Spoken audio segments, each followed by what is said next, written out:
অধ্যাপক গোস্বামী যতদূর আমি জানি তিনি ঝাড়গ্রাম রাজ কলেজে পড়িয়েছিলেন, তারপর রবীন্দ্র ভারতীর বাংলা বিভাগের প্রধান হয়েছিলেন এবং তার পরবর্তীকালে রামকৃষ্ণ মিশন বিবেকানন্দ বিশ্ববিদ্যালয়ের এমিরিটাস প্রফেসর হিসেবেও সুনামের সাথে কাজ করেছিলেন।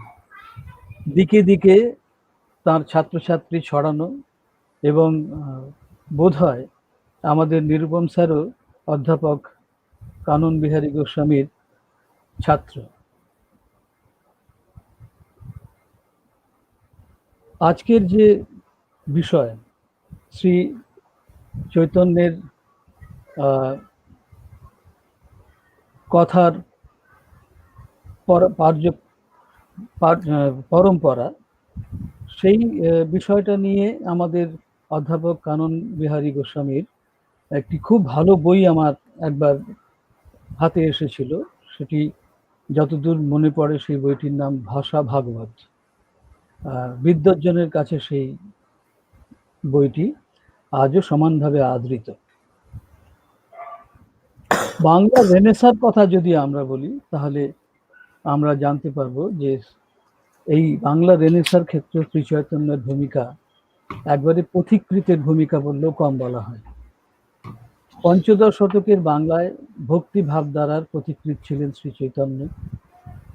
ব্রাহ্মণ্যবাদের নিগড় থেকে সমাজকে উদ্ধার করে এবং দলিত শ্রেণীর সামাজিক উন্নতি কল্পে শ্রী চৈতন্যের যে ভূমিকা, সেটা অবিসংবাদিত। আমরা আমাদের ছাত্রাবস্থায় কৃষ্ণদাস কবিরাজের শ্রী চৈতন্য চরিতামৃত অল্প কিছু পড়েছি, তারপরে তার উপর নানা বই লেখা হয়েছে। আজকের এই ওয়েবিনারের মূল বিষয়ই হচ্ছে সেটা, শ্রী চৈতন্য কথার ক্রমবিকাশ। আজকের এই ওয়েবিনারের সভাপতি ডক্টর তপোধীর ভট্টাচার্য ও মূল আলোচক প্রফেসর সত্যবতী গিরিকে ভাঙড় মহাবিদ্যালয়ের পক্ষ থেকে আমি উষ্ণ অভিনন্দন জানিয়ে রাখছি। মুনমুন ম্যাডামকে জানিয়ে রাখছি আমার সশ্রদ্ধ প্রণাম এবং অভিনন্দন, এবং অংশগ্রহণকারী সকলকে এই ওয়েবিনারে আমি আমার শুভেচ্ছা জানিয়ে আমার সংক্ষিপ্ত বক্তব্য এখানেই শেষ করছি। ধন্যবাদ। ধন্যবাদ ভাঙড় মহাবিদ্যালয়ের সম্মানীয় অধ্যক্ষ ডক্টর বীর বিক্রম রায় মহাশয়কে। আমি গঙ্গা জলে গঙ্গা পুজোর মতো যিনি আজকের এই সংস্থার মূল আলোচ্য বিষয়, আমাদের সবার অত্যন্ত প্রিয় অধ্যাপক ডক্টর কানন বিহারী গোস্বামী, যদিও খুব দুঃখের সঙ্গে বলতে হচ্ছে তিনি আজ প্রয়াত।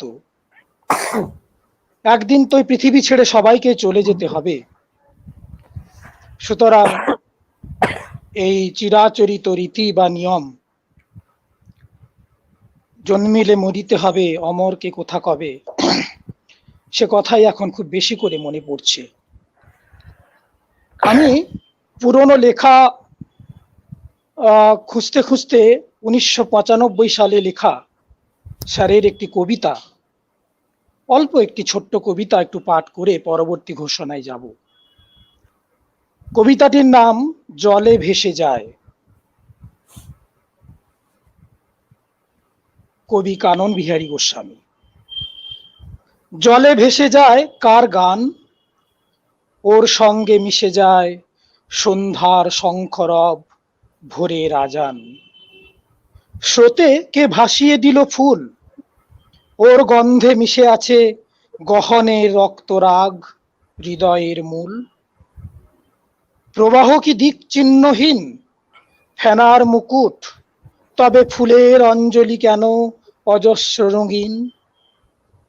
দূর কি শূন্যতাময় শুধু, এদিকে উচ্ছল জল, ওদিকেতে বালুচর ধুধু। আকাশ তবুও কেন নীল, স্বপ্ন গন্ধ স্মৃতি সৃষ্টি আদিগন্ত বর্ণের মিছিল। জলে ভেসে যাবে কেন গান, বুকের অতলে জাগে চোরা স্রোত, সত্তার গ্রন্থিতে লাগে টান।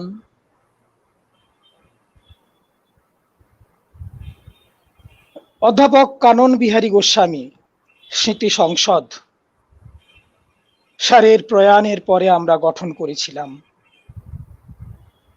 আমরা স্যারের ছাত্র, গবেষক, গুণগ্রাহী, অনুরাগী সবাই মিলে এই সংস্থার দায়িত্ব টেনে নিয়ে যাবার জন্য অনুরোধ করেছিলাম রবীন্দ্র ভারতী বিশ্ববিদ্যালয়ের প্রথিতযশা অধ্যাপক এবং বলাই বাহুল্য স্যারের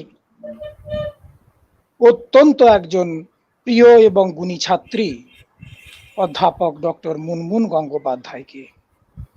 তিনি সাদরে সেই সভাপতির দায়িত্ব গ্রহণ করেছেন। আজকের এই ওয়েবিনারের অন্যতম কর্ণধার, পরিকল্পনায়, বক্তা নির্বাচনে, সভাপতি নির্বাচনে, সমস্ত দিক দিয়ে যিনি পেছনে নেপথ্যে রয়েছেন, উৎসাহিত করেছেন, তাকে আমি প্রথমেই ধন্যবাদ এবং প্রণাম নিবেদন করে আজকের এই ওয়েবিনারে অধ্যাপক কানন বিহারী গোস্বামী স্মৃতি সংসদের পক্ষ থেকে বক্তব্য রাখবার জন্য অনুরোধ করছি অধ্যাপক ডক্টর মুনমুন গঙ্গোপাধ্যায়।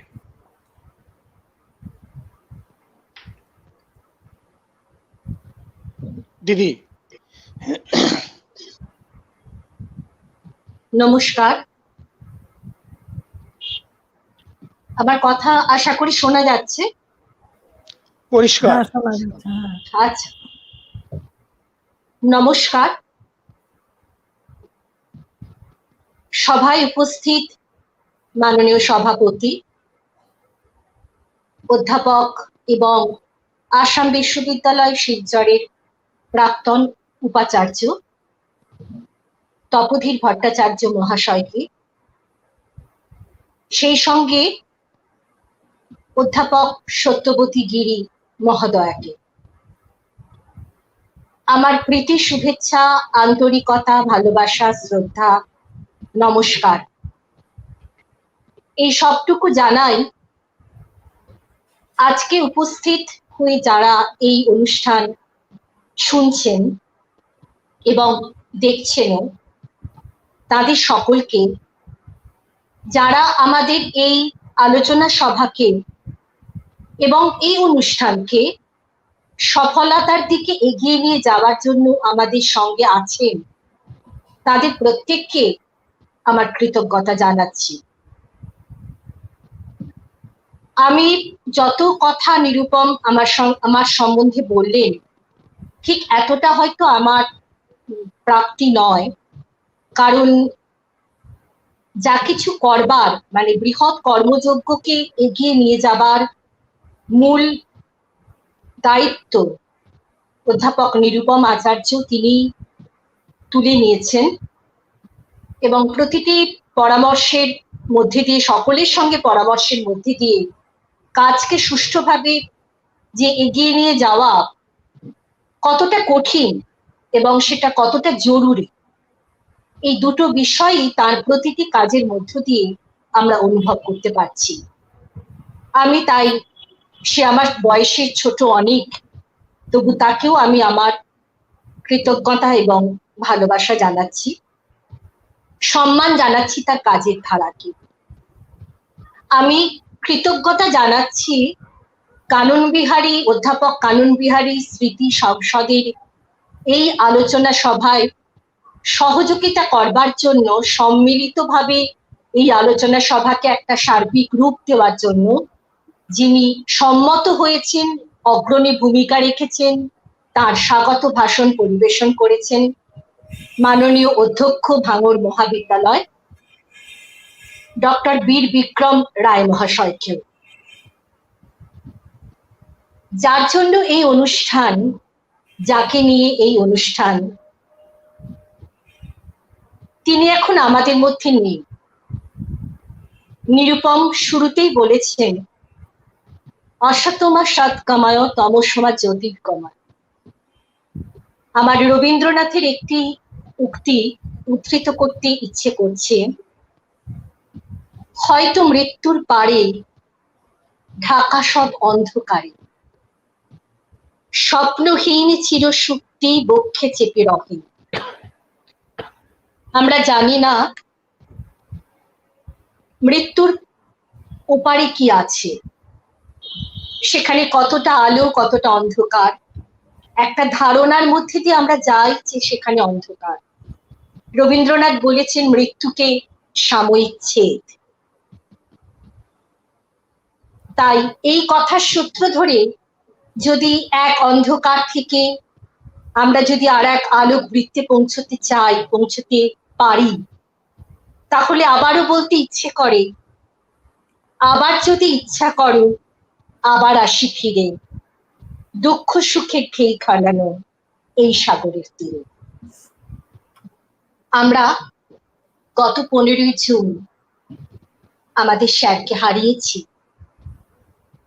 আসলে হারানো শব্দটা ভীষণ আপেক্ষিক। স্যার আছেন আমাদের অনুভবের মধ্যে।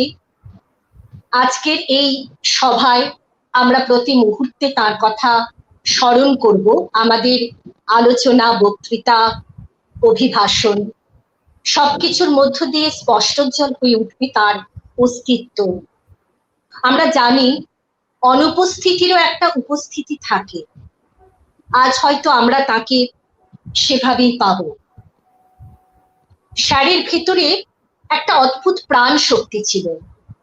নিরুপম যে কবিতাটি আবৃত্তি করলেন, সেই কবিতার সূত্র ধরে বলতে পারি রবীন্দ্রনাথের ভাষাতেই, বাঁধন যত ছিন্ন করো আনন্দে, আজ নবীন প্রাণের বসন্তে, আকুল প্রাণের সাগর তীরে, ভয় কিরে তোর ক্ষয়ক্ষতি রে। সেই জন্যই মৃত্যু তার কাছে ভীষণ একটা উপেক্ষার বস্তু ছিল। কথায় কথায় বলতেন আমি তো 90 বছর বাঁচব। যাই হোক, চলার পথে মাঝখানে আমরা হারালাম তাকে। একটা বাঁকে, পাহাড়ি পথের যে বাঁকগুলো থাকে, জীবন পথের চলার বাঁকে হঠাৎ করে আমাদের সঙ্গে চলতে চলতে থেমে গেল তার চলা। কিন্তু আমাদের এই স্মৃতিচারণা এবং ওয়েবিনার আমরা পরিকল্পনা গ্রহণ করেছি প্রতি বছর এক এবং একাধিক ওয়েবিনারের আয়োজন আমরা করব।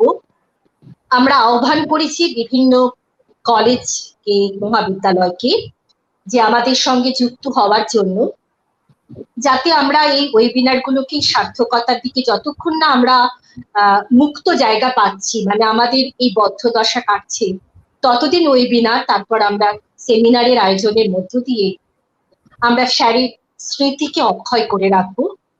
আমরা অনেকগুলো পরিকল্পনা গ্রহণ করেছি। স্মারক গ্রন্থ প্রকাশের পরিকল্পনা, আলোচনা সভা, এবং তার পাশাপাশি যেহেতু স্যারের চর্চার মূল জায়গা ছিল মধ্যযুগের বাংলা সাহিত্য বা প্রাচীন ও মধ্যযুগের বাংলা সাহিত্য বললে বোধহয় আরো বেশি ভালো বলা হয়। এছাড়া একাধিক ভাষা চর্চা তিনি করেছেন এবং একটা অদ্ভুত বিষয় আমরা দেখেছি, তাকে আমরা চলমান এনসাইক্লোপিডিয়া বলতাম। যখনই আমাদের যে কোনো প্রয়োজনে আমরা আটকে পড়তাম, স্যারকে একটা ফোন করলে সঙ্গে সঙ্গে, তাকে কিন্তু কোনো অভিধান খুঁজে দেখতে হতো না, তিনি সঙ্গে সঙ্গে তার চটজলদি উত্তর দিতেন। বিশ্ববিদ্যালয় পড়তে গিয়ে বুঝিনি, পড়াবার সময় যখন তিনি আমার সহকর্মী হলেন, তখন দেখেছি আমাদের পড়ে থাকা যে সিলেবাসের অংশ, সেটা কত অনায়াসে তাকে আমরা বলতে পারতাম, স্যার এগুলো পড়ানো হয়নি, যদি একটু পড়িয়ে দেন। তিনি কিন্তু সানন্দে, হয়তো তার সেদিন ডে অফ, তিনি আসবেন না বা তার সিলেবাস শেষ হয়ে গেছে, তিনি সানন্দে এসে সেই পাঠগুলো সম্পূর্ণ করতেন। কাজেই যা তিনি আমাদের দিয়ে গেছেন, সেই দেওয়ার অংশ তো কম নয়, আমরা গ্রহণ করেছি। সারা জীবনে তাকে দিননি কিছু। আজ এই জায়গায় দাঁড়িয়ে মনে হচ্ছে অনেক কিছু বাকি রয়ে গেল।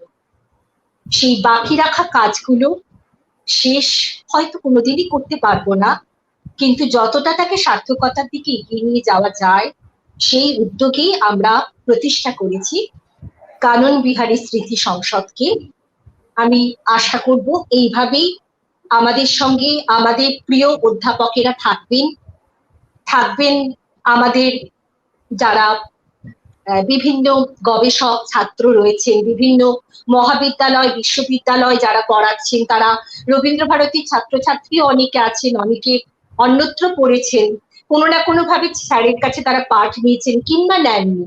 আমি চাইবো যে আমরা সবাই সম্মিলিতভাবে একজন প্রকৃত গুণী মানুষ, প্রকৃত আন্তরিক মানুষ এবং প্রকৃত ভালো মানুষ, যে ভালো মানুষ শব্দটা আমরা আজকে হয়তো আমাদের খুঁজতে হয়, ভালো মানুষটাকে খুঁজতে হয়, সেই ভালো মানুষ, আন্তরিক মানুষ এবং পরোপকারী মানুষটার এই কাজ, ফেলে যাওয়া কাজগুলোকে আমরা এগিয়ে নিয়ে যাব। এইটুকু বলে অনেকটাই বলেছি, খুব খুব অল্প কিছু নয়, তবু এইটুকু বলে থামছি। আমরা খুব আগ্রহী হয়ে আছি অধ্যাপক সত্যবতী গিরি এবং অধ্যাপক তপোধীর ভট্টাচার্যের বক্তব্য শোনার জন্য। আমি সকলকে আমার প্রীতি, শুভেচ্ছা, নমস্কার জানিয়ে, ধন্যবাদ জানিয়ে আমার বক্তব্য এখানে শেষ করছি। অধ্যাপক কানন বিহারী গোস্বামী স্মৃতি সংসদের সভাপতি অধ্যাপক মুনমুন গঙ্গোপাধ্যায়কে ধন্যবাদ দিয়ে ছোট করব না। এখন আমরা মূল আলোচনার মধ্যে ঢুকে যাব। তার আগে আমি বলি, আমরা যখন ঘোষণা রেখেছিলাম যে এই ওয়েবিনার করব, তখন শুধু বাংলা নয়, আসাম, ত্রিপুরা থেকে বহু গবেষক অধ্যাপক তারা সাদরে অংশগ্রহণ করবার জন্য হোয়াটসঅ্যাপ মেসেজ করতে থাকেন। আমি আজকে সকালবেলা দেখেছি প্রায় 600 প্রতিনিধি তারা তাদের নাম নথিভুক্ত করেছেন, আমাদের মধ্যে রয়েছেন ইউটিউব লিংকে। তিনি তাদেরকে ধন্যবাদ জানিয়েছেন। আমি পুনর্বার যারা ইউটিউব লিংকে আছেন বা আজকের এই আলোচনা সভা পরবর্তীকালে শুনবেন, সবাইকে আগাম শুভেচ্ছা জানিয়ে রাখছি। আজকের আলোচনার বিষয় চৈতন্য চরিত কথার ক্রমবিকাশ। আমরা এই প্রথম ওয়েবিনারের সভাপতি রূপে এক বাক্যে যার কথা আমাদের মনে পড়েছিল, অধ্যাপক ডক্টর তপোধীর ভট্টাচার্যের কথা। আমার কৃতজ্ঞতা এখানেই যে স্যারকে যতবারই বলেছি বিভিন্ন ওয়েবিনারে, ঘটনা পরম্পরাক্রমে বলি, গত বছর 15ই জুলাই আমরা প্রথম দেশ বিভাগের একটি সেমিনারের জন্য স্যারকে আমন্ত্রণ জানিয়েছিলাম। স্যার সাগ্রহে আমাদের এই সেমিনারটিতে অংশগ্রহণ করেছিলেন। আবার যখন এবার বললাম, স্যার বললেন নিশ্চয়ই আমি থাকব। আমাদের সংস্থার পক্ষ থেকে স্যারের প্রতি আমাদের কৃতজ্ঞতা এবং অভিনন্দন দেওয়া ছাড়া আমাদের কোনো উপায় নেই। চিরকৃতজ্ঞ থাকবো স্যারের কাছে। স্যারের পরিচয় দেওয়াটা বোধহয় বাতুলতা মাত্র, কারণ স্বনামেই যিনি ধন্য, যিনি পরিচিত, তাকে নতুন করে পরিচয় দেওয়ার কোনো প্রয়োজন আমি মনে করছি না। বাগ্মী, সুলেখক, অধ্যাপক ডক্টর তপোধীর ভট্টাচার্যকে আজকের এই ওয়েবিনারের সভাপতি রূপে আমরা পেয়েছি এবং তাকে আমরা দায়িত্ব দেব। তার আগে আজকের আর এক গুণী ব্যক্তি, বিদুষী কন্যা, আমাদের সকলের প্রিয় অধ্যাপিকা, স্বনামে তিনিও খ্যাত সারা ভারতবর্ষ ব্যাপী। তাকে নতুন করে পরিচয় দেবার কিচ্ছু নেই। তাকে যখন আমাদের সংস্থার সভাপতি মুনমুন্দি এই প্রস্তাব দিলেন, দিদি সাগ্রহে, এবং আমার সাথে 3-4 বার কথা হয়েছে দিদি সাগ্রহে তার সম্মতি দান করেছেন এবং আজকে তিনি যথাসময়ে, সময়ের পূর্বে আমাদের এই প্ল্যাটফর্মে প্রবেশ করেছেন। দিদিকেও সংস্থার পক্ষ থেকে কৃতজ্ঞতা এবং স্বাগত জানাচ্ছি। কাল বিলম্ব না করে আলোচনা সভার সভাপতি অধ্যাপক তপোধীর ভট্টাচার্যের হাতে আমি এই সভা পরিচালনার দায়িত্ব তুলে দিচ্ছি। স্যার তার বক্তব্য রাখবেন এবং আলোচককে তিনি আমন্ত্রণ জানাবেন। অধ্যাপক তপোধীর ভট্টাচার্য। ধন্যবাদ নিরুপম, এবং অবশ্যই ধন্যবাদ অধ্যাপক কানন বিহারী গোস্বামী স্মৃতি সংসদের সভাপতি স্নেহভাজন অধ্যাপক মুনমুন গঙ্গোপাধ্যায়কেও আমাকে এই চমৎকার আলোচনায় যে তারা একটু আসন দিয়েছেন এবং তাতে আমি কৃতজ্ঞ বোধ করছি।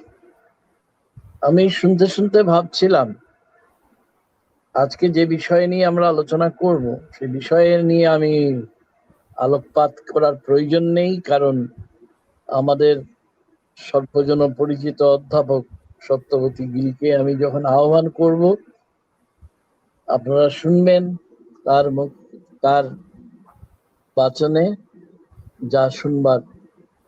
আমার শুধু এই প্রসঙ্গে মনে পড়ছিল এই অনুষঙ্গে যে একটি বিখ্যাত শ্লোক আপনারা সবাই জানেন, চৈতন্যাবদান সম্পর্কে যারাই অবহিত তারাই জানেন। আমি একটু দুটো শব্দ মাত্র সংস্কৃত শব্দ আমি তুলে নিচ্ছি। অমানিনা মানদেনা, বাকি অংশটা বললাম, অর্থাৎ যে সম্মানিত হওয়ার যোগ্য নয় ততটা তাকে সম্মানিত করার যে এই যে তাদের প্রক্রিয়া, এতে আমি ধন্য হয়েছি। এবং আমার এটাই মনে পড়ছে যে আমি খুব মনোযোগ দিয়ে শুনছিলাম প্রত্যেকের কথা। ভাঙ্গর মহাবিদ্যালয়ের যিনি অধ্যক্ষ, তাকে এর আগেও একটি এই ধরনের প্রতীত বাস্তবের ভার্চুয়াল রিয়েলিটির বাংলা আমি এইভাবেই করি, বাস্তবের যে আলোচনা চক্র, তাতে তার কথা শোনার আমি একটা অবকাশ পেয়েছিলাম। অধ্যক্ষ ডক্টর বীর বিক্রম রায় এবং অত্যন্ত উৎসাহী সদালাপী অধ্যাপক নিরূপম আচার্য। এবং আমি লক্ষ্য করলাম যে সেই ধন্য নরকুলে লোকে যারে নাহি ভুলে, সে প্রমাণ তো হয়ে গেল আজ। একজন অধ্যাপক, একজন শিক্ষক বা একজন শিক্ষিকা তিনি কতদূর সার্থক তার প্রমাণ হয়ে গেছে আজকে অধ্যাপক মুনমুন গঙ্গোপাধ্যায়ের অত্যন্ত সংবেদনশীল এই বয়ানে, যেটা আমরা সবাই শুনলাম। এবং তারা এই স্মৃতি সংসদের মাধ্যমে যেসব কাজ করতে প্রতিজ্ঞাবদ্ধ হয়েছেন, আমি সর্বতভাবে তার সার্থকতা, তার সাফল্য আমি কামনা করি। এবং এটা বলতে বলতে এই কথা না বললেই নয় যে সারা জীবন যেহেতু শিক্ষকতার কাজেই আমি নিযুক্ত ছিলাম, আমি মনে করি না, আমি বিশ্বাস রাখি যে আমাদের ছাত্রছাত্রীরাই হচ্ছে গিয়ে সত্যিকারের অর্থে বহুমাত্রিক ভাবে আমাদের ভবিষ্যৎ। আমি অনেকের কাছেই পড়েছি, তাদের কাউকে ভুলতে পারি না। গুয়াহাটি বিশ্ববিদ্যালয়ে আমি যখন সংস্কৃত ছাত্র ছিলাম, সেই সময়ে বিশাল বৈদিক শাস্ত্রে সুপণ্ডিত অধ্যাপক ডক্টর যোগীরাজ বসু, তার কথাও মনে পড়ে গেল। কেন মনে পড়ে গেল জানেন? কারণ তিনি, আমরা যারা ছাত্রছাত্রী, আমাদের তিনি এইভাবে বলতেন, বর্ণনা দিতেন যে এরা আমার হচ্ছে বিদ্যা বংশধর। তো অধ্যাপক কানন বিহারী গোস্বামীর বিদ্যা বংশধর অধ্যাপক মুনমুন মজুমদার, অধ্যাপক নিরূপম আচার্য এবং অন্য যারা আছেন, তারাই তার পতাকা বহন করে নিয়ে যাবেন, এ ব্যাপারে আমরা আজ নিশ্চিত হতে পারি। এই কথা বলতে বলতে আমার মনে পড়ে গেল একটি বিখ্যাত শ্লোক, সেটা একটু বলে নি। সেটা হয়তো আপনারা সবাই জানেন, বলা হয়তো বাহুল্য মাত্র, কিন্তু আমার বলতে ভালো লাগছে। তা হচ্ছে যে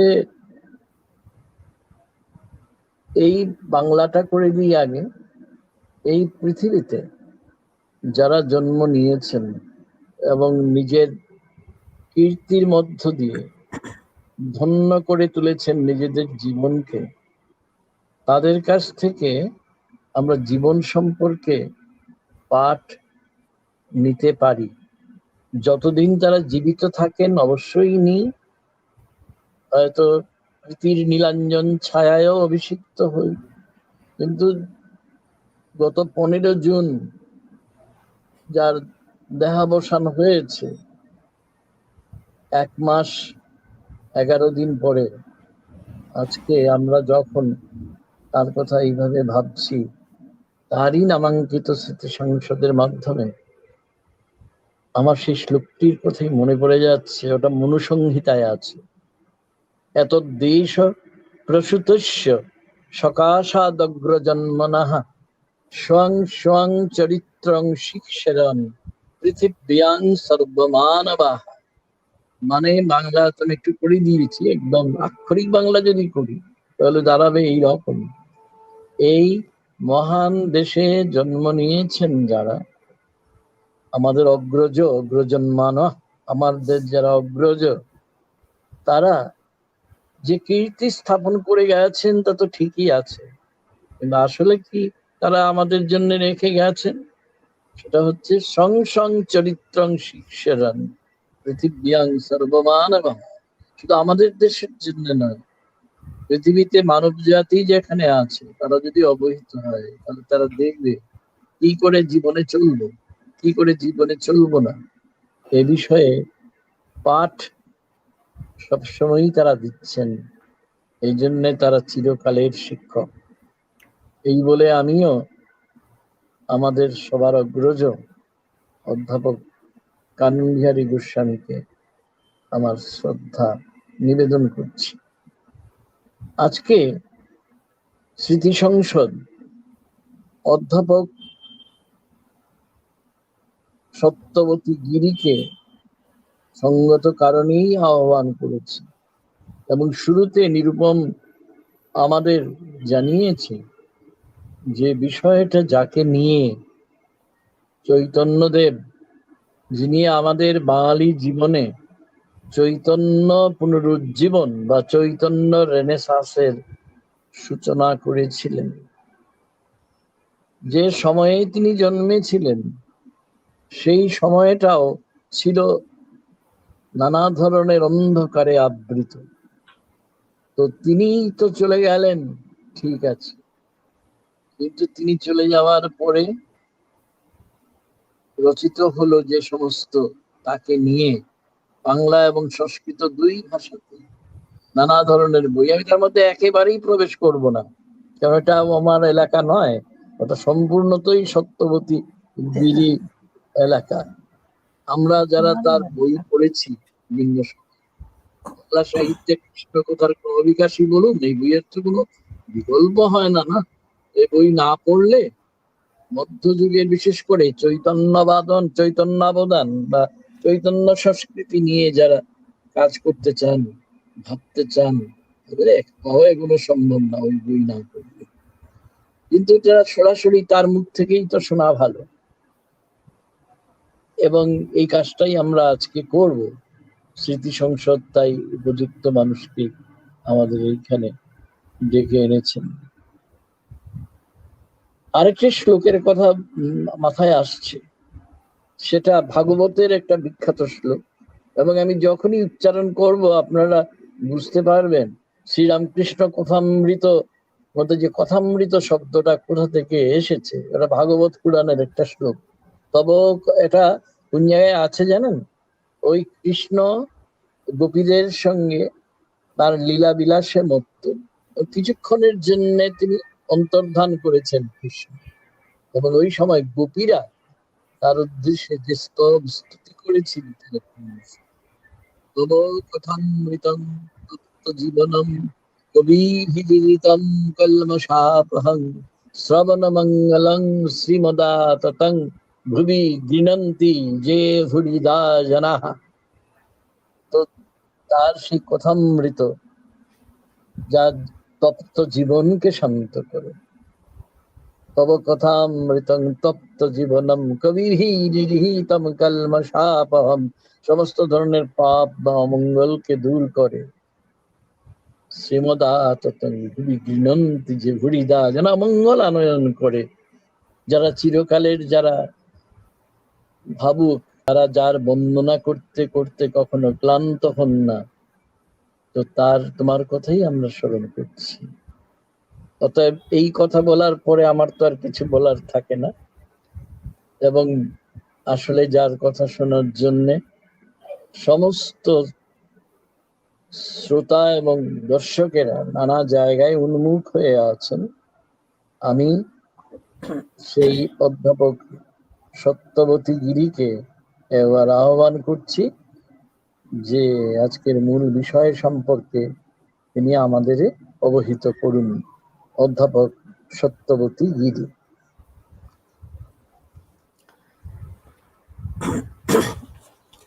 প্রথমেই আমি সদ্যপ্রয়াত শ্রদ্ধেয় অধ্যাপক কানন বিহারী গোস্বামীকে আমার প্রণাম জানাই। সারস্বত ক্ষেত্রে আর ব্যক্তিগতভাবে উভয়তেই আমি তার অকৃপণ স্নেহ আর দাক্ষিণ্য পেয়েছি। তাই প্রথম কানন বিহারী স্মারক বক্তৃতার জন্য কানন বিহারী স্মৃতি সংসদ থেকে এবং ভাঙড় মহাবিদ্যালয় থেকে আমার নাম নির্বাচন করার জন্য আমি তাদেরকে আমার আন্তরিক কৃতজ্ঞতা জানাই। আমি আজকে এই আন্তর্জালিক আলোচনা সভায় আমার সঙ্গে পেয়েছি আসাম বিশ্ববিদ্যালয়ের প্রাক্তন উপাচার্য, পরম পণ্ডিত, বৈদগ্ধ্যভূষিত অধ্যাপক তপোধীর ভট্টাচার্যকে। তিনি তার ভূমিকা অংশে এইটুকু আলোচনার মধ্যে সূত্রধার হিসেবে যা বললেন, সেটাও যারা শ্রোতা আছেন তারা প্রত্যেকেই তার মূল্য সম্পর্কে, অপরিসীম মূল্য সম্পর্কে নিশ্চয়ই অবহিত হয়েছেন। আমি ধন্যবাদ জানাই অধ্যাপক মুনমুন গঙ্গোপাধ্যায়কে, কানন বিহারী স্মৃতি সংসদের সভাপতি।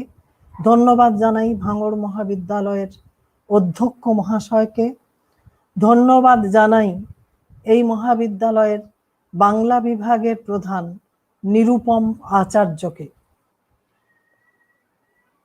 মুনমুন এবং নিরুপম দুজনেই আমার একান্ত স্নেহভাজন। মুনমুন আমার প্রত্যক্ষ ছাত্রী, সুতরাং তাদের আহ্বানে আমি কিছুটা অপ্রস্তুত থাকলেও সাড়া দিতে বাধ্য। হয়তো উল্লেখ করা ঠিক হচ্ছে না, তবুও বলি, আসলে আমরা তো প্রত্যেকে ব্যক্তি মানুষ। এই অতিমারির কারণে আমি বর্তমানে গৃহবিচ্যুত। সেই কারণে আমি মুনমুন এবং নিরুপম দুজনকেই বলেছিলাম যে উপকরণ, আমার যে উপাদান যেগুলো, তার কিছুটা অভাব ঘটছে, যদি ওরা সময়টা পিছিয়ে দেন। কিন্তু তারপর ভেবে দেখলাম যে অধ্যাপক কানন বিহারী গোস্বামী, যিনি নিজে এই বিষয়ের বিশাল সমুদ্র তুল্য, তার কাছে আমি সামান্য গোষ্পদ। তার স্মৃতি সভায় আমি সেই এক গণ্ডূষ জল নিয়ে যদি তাকে অঞ্জলি প্রদান করি, তাহলেও তিনি আমার সেই অপারগতা, অকৃতার্থতাকে ক্ষমা করবেন। তাই আমি যাদের সামনে আজ আলোচনা করছি, তাদের কাছ থেকেও কিছুটা অপ্রস্তুত থাকার জন্য ক্ষমা চেয়ে নিচ্ছি আগেই। আমার আলোচনার শিরোনাম চৈতন্য কথা হলেও আমি বিশেষিত শিরোনামে চৈতন্য চরিত কথার ক্রমবিকাশ নিয়েই বলবো। এক্ষেত্রে কিছুটা সংশয় নিয়ে বলি, সেই অর্থে ক্রমবিকাশ নয়, চৈতন্য চরিত কথার বিস্তার, বৈচিত্র্য আর প্রবণতাই হয়তো আমি আলোচনা করার চেষ্টা করি। আমরা জানি বৃন্দাবন দাসের চৈতন্য ভাগবত মধ্যযুগের ভারতীয় প্রাদেশিক ভাষায় রচিত প্রথম চরিত সাহিত্য। আর সেই সঙ্গে এও জানি যে চৈতন্য জীবনী গ্রন্থগুলি থেকেই বাংলার বৈষ্ণব ধর্মান্দোলন সম্পর্কে ধারণা তৈরি করা যায়। নিঃসন্দেহে ধর্মবোধই তাঁদের চৈতন্য জীবনী রচনায় আর পরবর্তী সময়ে অন্যান্য জীবনী রচনায় প্রণোদিত করেছে, কিন্তু তার পাশাপাশি থেকে যাচ্ছে তাঁদের ইতিহাস চেতনার পরিচয়। অনেক সময় এই ধরনের গ্রন্থগুলি থেকেই গুরুত্বপূর্ণ ঐতিহাসিক তথ্য পাওয়া যাচ্ছে। যেমন একটা দৃষ্টান্ত আমি দিই আপনাদের কাছে। ঈশ্বরপুরীর গুরু মাধবেন্দ্র পুরীর সম্প্রদায় সম্পর্কে সুশীল কুমার দের অভিমত হলো মাত্র দুটি টেক্সট, গৌর গণোদ্দেশ দীপিকা ও বলদেব বিদ্যাভূষণের গোবিন্দ ভাষ্যে তাকে মাধ্য সম্প্রদায়ের বলা হয়েছে, তাই এই অভিমত গ্রহণযোগ্য নয়। কিন্তু পরবর্তী গবেষণায় বিমান বিহারী মজুমদার দেখিয়েছেন মোট 9টি টেক্সটে মাধবেন্দ্রপুরী তথা ঈশ্বরপুরীকে মাধ্য সম্প্রদায়ের বলা হয়েছে। এগুলি হলো গৌর গণোদ্দেশ দীপিকা, গোপাল গুরুকৃত পদ্য, দেবকী নন্দনের বৃহৎ বৈষ্ণব বন্দনার পুঁথি, বিশ্বনাথ চক্রবর্তীর শ্রী গৌর গণস্বরূপ তত্ত্বচন্দ্রিকার পুঁথি, অনুরাগ বল্লী, ভক্তি রত্নাকর, গোবিন্দ ভাষ্য, প্রমেয় রত্নাবলী ও লাল দাসকৃত ভক্তমাল। লাল দাসকৃত ভক্তমালের সঙ্গে সাধারণ বাঙালিরও ভক্ত পাঠকের ও বা গবেষকদের অনেকেরই পরিচয় আছে। সুতরাং আমরা দেখতে পাচ্ছি যে এই টেক্সটগুলির সাহায্যেই কিন্তু মাধবেন্দ্রপুরী ও ঈশ্বরপুরীর সম্প্রদায় সম্পর্কে আমরা জানতে পারছি, এবং শ্রী চৈতন্যদেবও এই সম্প্রদায় ভুক্ত তা অনুমান করে নিতে আমাদের অসুবিধে হয় না। আর আছে চৈতন্য সমসাময়িক বৈষ্ণব পদাবলী সাহিত্য।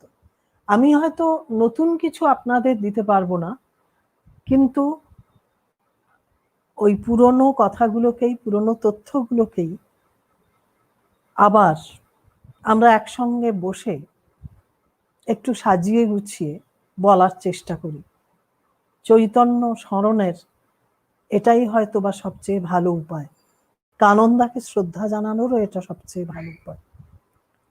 চৈতন্য সমসাময়িক বৈষ্ণব পদাবলীতে আমরা বিশেষ করে নবদ্বীপের পার্ষদরা তাকে যেভাবে দেখেছেন তার বিবরণ পাই তার সমসাময়িক পদকারদের, তার পরিকরদের পদ থেকে। নিমাইয়ের কার্যকলাপ সম্পর্কে ভক্তি আর ভালোবাসার মুগ্ধতা সত্ত্বেও নির্ভরযোগ্য বাস্তব তথ্য আর বিবরণ পাই। শ্রীচৈতন্যে তথা নবদ্বীপের নিমাইয়ের আগেই 15শ শতাব্দীতে মালাধর বসুর শ্রীকৃষ্ণ বিজয় কাব্যে নাম মহিমা নির্ভর বৈষ্ণব ধর্মান্দোলনের পরিচয় থাকলেও প্রেম ভক্তি নির্ভর বৈষ্ণব ধর্মান্দোলন আর গণসংকীর্তনের বৈশিষ্ট্য পাওয়া গেল নিমাইয়ের নবদ্বীপ লীলাতে। পদাবলীর মধ্যেই তার পরিচয়। ভক্ত পরিকর পরিজনদের চোখে ধরা পড়েছিল নিমাইয়ের ভক্তি আন্দোলনের স্বরূপ। তাদের নিজস্ব ব্যক্তিগত সম্পর্ক, নিমাই সম্পর্কে আবেগময় অনুভূতি এই পদগুলোকে আলাদা মর্যাদা দিয়েছে নিঃসন্দেহে। পরমানন্দ সেনের পিতা শিবানন্দ সেন গৌরাঙ্গের নবদ্বীপ লীলার সাক্ষী শুধু নন, তিনি নীলাচলেও তার সঙ্গে যেতে চেয়েছিলেন, কিন্তু শ্রীচৈতন্য সেই অনুমতি দেননি। তার একটি পদে চৈতন্য জীবনের ইতিহাস আভাসের পাশাপাশি চৈতন্য বিচ্ছেদের বেদনার প্রকাশে একই সঙ্গে তিনি তার পদকে কবিতা আর ইতিহাস করে তুলেছেন। গৌড়ীয় যাত্রিক সনে বৎসরান্তে দর্শনে কহিলা যাইতে নীলাচলে, কিরূপে সহিয়া রব সম্বৎসর কাটাইব যুগ শত জ্ঞান করি তিলে। শ্রী চৈতন্যদেব নিত্যানন্দকে পুরী থেকে বঙ্গদেশে বৈষ্ণব ধর্ম প্রচারের কারণেই ফিরে যেতে বলেছিলেন, আর শিবানন্দকে নির্দেশ দিয়েছিলেন তার সঙ্গে না গিয়ে বঙ্গদেশে থাকার, আর সেই সঙ্গে বৎসরান্তে একবার পুরী ধামে গিয়ে তার সঙ্গে সাক্ষাৎ করার। সুনিয়ন্ত্রিত পরিকল্পনায় এইভাবে তিনি বাংলা আর উড়িষ্যার যোগাযোগ, বাংলার সংবাদ পাওয়ার ব্যবস্থা করেন। শিবানন্দের পথটি এই তথ্যেরই প্রামাণিকতা নির্দেশ করে। বদকল্পতরুর 1597 সংখ্যক পথটি গোবিন্দ ঘোষের। শ্রী গৌরাঙ্গের পূর্ববঙ্গ গমন নিয়ে লেখা তার পথটিও তার জীবনের একটি গুরুত্বপূর্ণ ঘটনা। গয়া যাওয়ার কয়েক বছর আগে তার পূর্ববঙ্গ ভ্রমণের সময় তিনি নবদ্বীপের এক বিদগ্ধ রূপবান যুবক, কিন্তু তার প্রতিও নবদ্বীপবাসীর আর সেই সঙ্গে কবির মমত্ববোধের নিদর্শন এই পথটি। নিমাইয়ের সন্ন্যাস গ্রহণের পর শচীদেবী আর বিষ্ণুপ্রিয়া রক্ষণাবেক্ষণে নিযুক্ত বংশীবদনের পথ থেকে ভক্তদের সঙ্গে নিয়ে শ্রীবাসের গৃহে সংকীর্তনের প্রসঙ্গ পাওয়া যাচ্ছে। নিমাই নিতাই দুজনের কীর্তন নৃত্যের উল্লেখ আছে বহু পদে। পাচ্ছি কেশব ভারতী প্রসঙ্গ। শোক সংক্ষুব্ধা শচী আর বিষ্ণুপ্রিয়ার প্রতিদিনের কান্নার প্রসঙ্গ খুব স্বাভাবিকভাবেই বংশীবদনের পদে এসেছে, কারণ তিনি তো নিমাইয়ের জননী ও বধূর অভিভাবক হিসেবে প্রত্যক্ষদর্শীর অভিজ্ঞতাকেই প্রকাশ করেছেন। নবদ্বীপ লীলার নিমাইয়ের আর এক পারিষদ শচীদেবীর ভগ্নিপতি অর্থাৎ বিশ্বম্ভরের মেশো চন্দ্রশেখর আচার্য। পদকল্পতরুর 1854 সংখ্যক পথটি তাঁর লেখা। এতে দেখা যাচ্ছে জগদানন্দ শ্রীচৈতন্যের নির্দেশে নবদ্বীপের সংবাদ নেওয়ার জন্য এসেছেন। পত্রিতে নিমাইয়ের জননী ও পত্নীর অবস্থা আসলে আত্মীয় চন্দ্রশেখরের নিজের চোখেই দেখা। আধুমরা হেন ভূমে অচেতন পড়িয়া আছেন আই, প্রভুর রমণী সেহ অনাথিনী প্রভুরে হইয়া হারা, পড়িয়া আছেন মলিন বসন মুদল নয়নে ধারা। ভনিতায় নিমাইয়ের এই পূজ্য আত্মীয় বলেছেন,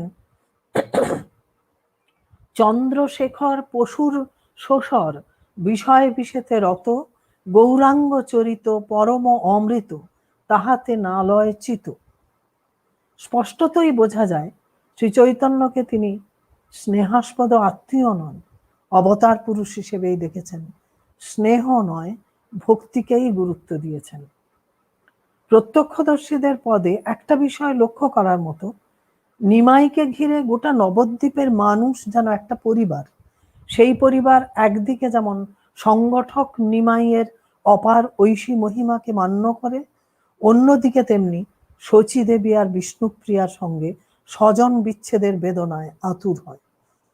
সংস্কৃতে লেখা চৈতন্য জীবনী মুরারিগুপ্তের কর্চা থেকে পরবর্তী সময়ের জীবনীকারেরা বহু তথ্য গ্রহণ করেছেন। অনেকের আবার দৃষ্টিভঙ্গির পার্থক্যও লক্ষ্য করা যায় মুরারির থেকে। তবুও নবদ্বীপ লীলা প্রত্যক্ষদর্শী মুরারির জীবনীতে চৈতন্যদেব ঈশ্বরের যুগাবতার।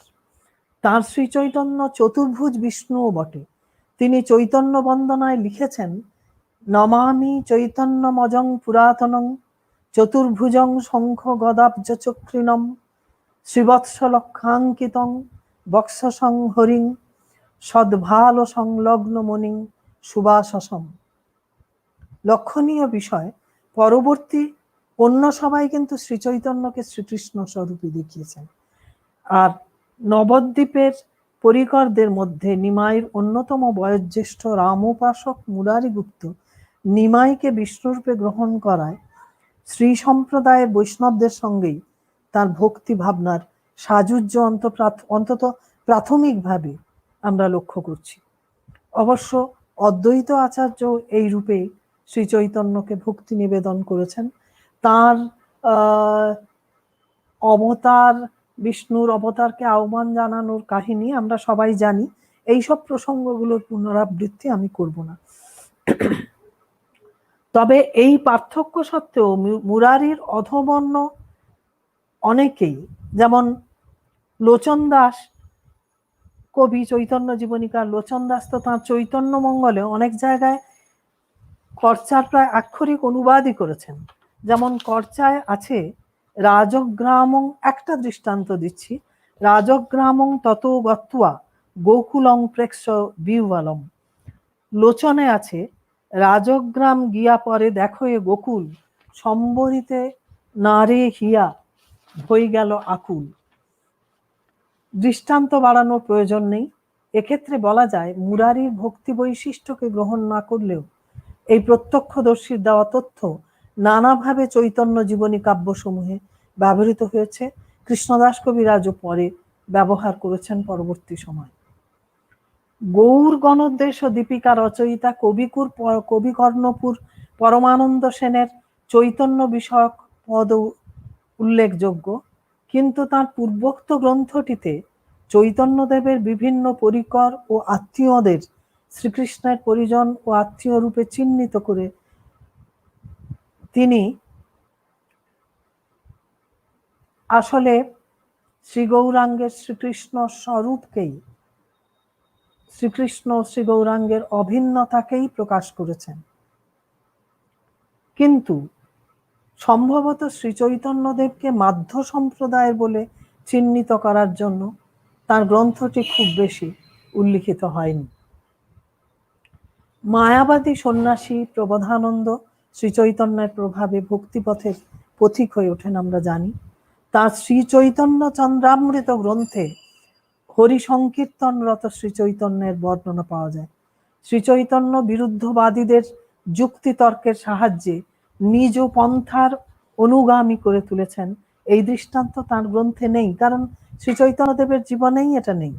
বরং তার চৈতন্য বন্দনায় তিনি স্পষ্টতই জানিয়েছেন যে চৈতন্যদেব প্রেম ও ভক্তির নিগূঢ় অথচ সরল তত্ত্বকে প্রকাশ করেছেন নিজেরই ভক্ত স্বরূপ প্রকাশের মাধ্যমে। শ্রী চৈতন্যের প্রেম ও ভক্তিবাদ একজন সচেতন সমাজ সংস্কারক হিসেবে বর্ণাশ্রমের বিভেদ দূর করে সব মানুষকে সাম্যের অধিকার দেওয়া, 19 শতকে ঔপনিবেশিক শাসন থেকে ভারতবর্ষকে মুক্তি দেওয়ার চেষ্টা করেছিলেন যে সচেতন পাশ্চাত্য সভ্যতার আলোকপ্রাপ্ত মানুষেরা, তাদের কেউ কেউ নির্দ্বিধায় বলেছেন। যেমন সুরেন্দ্রনাথ বন্দ্যোপাধ্যায়ের কথা বলি, the past tells us that there arose the greatest reformer that Bengal or India has ever produced, the prophet of love, Bhakti, Lord Chaitanya, who would have no distinction between man and man or between man and woman, who treated the Brahmin, the Chandal and Muslim alike, and enfranchised our women from the bonds of enforced widowhood. এই ব্যাপারে এই যে শেষের কথাটা, এটা শ্রী চৈতন্যদেব সচেতন ভাবে প্রত্যক্ষভাবে যদি চেষ্টা নাও করে থাকেন, তার বৈষ্ণব ধর্মান্দোলনের এটি একটি সুফল, মধ্যযুগের রেনেসাঁসের চূড়ান্ত উজ্জ্বল দৃষ্টান্ত। আমরা কিন্তু মধ্যযুগের বেশ কিছু বৈষ্ণব পুঁথিতে বা বিভিন্ন ধরনের চিঠিপত্রে এই বিষয়টির উল্লেখ পাই। সুরেন্দ্রনাথ বন্দ্যোপাধ্যায়ের পাশাপাশি আরো অনেককে পাওয়া যাবে, আমি এদের কথাই বিশেষ করে মনে করছি। সুরেন্দ্রনাথ বন্দ্যোপাধ্যায়ের পাশাপাশি আমরা মনে করতে পারি ব্রাহ্ম বিপিন চন্দ্র পালের কথা। ব্রাহ্ম থেকেও যিনি চৈতন্য প্রভাবিত বৈষ্ণব ধর্মের দিকে ঝুঁকেছিলেন। তার মতে the movement of Shri Chaitanya repudiated the caste and order law of Varnashrama dharma of medieval Hinduism, relegating it to a lower stage of religious and social evolution. Shri চৈতন্যের এই উদ্ধৃতিটি দীর্ঘ হওয়ায় আমি এটা আর বলছি না, মোটামুটি মূল কথাটুকু এটাই ধরে নেওয়া যায়। শ্রী চৈতন্যের ভক্তি আন্দোলনের স্বরূপ নির্ণয়, তার জীবনের ঘটনাবলীর তাৎপর্য বিশ্লেষণের উপাদান সবই নিঃসন্দেহে আহরণ করা হয়েছে চৈতন্য জীবনী থেকেই। বৃন্দাবন দাস তাঁর চৈতন্য জীবনীতে তুল্য মর্যাদা দিয়েছেন নিত্যানন্দ আর নিমাইকে। এর কারণ স্পষ্ট।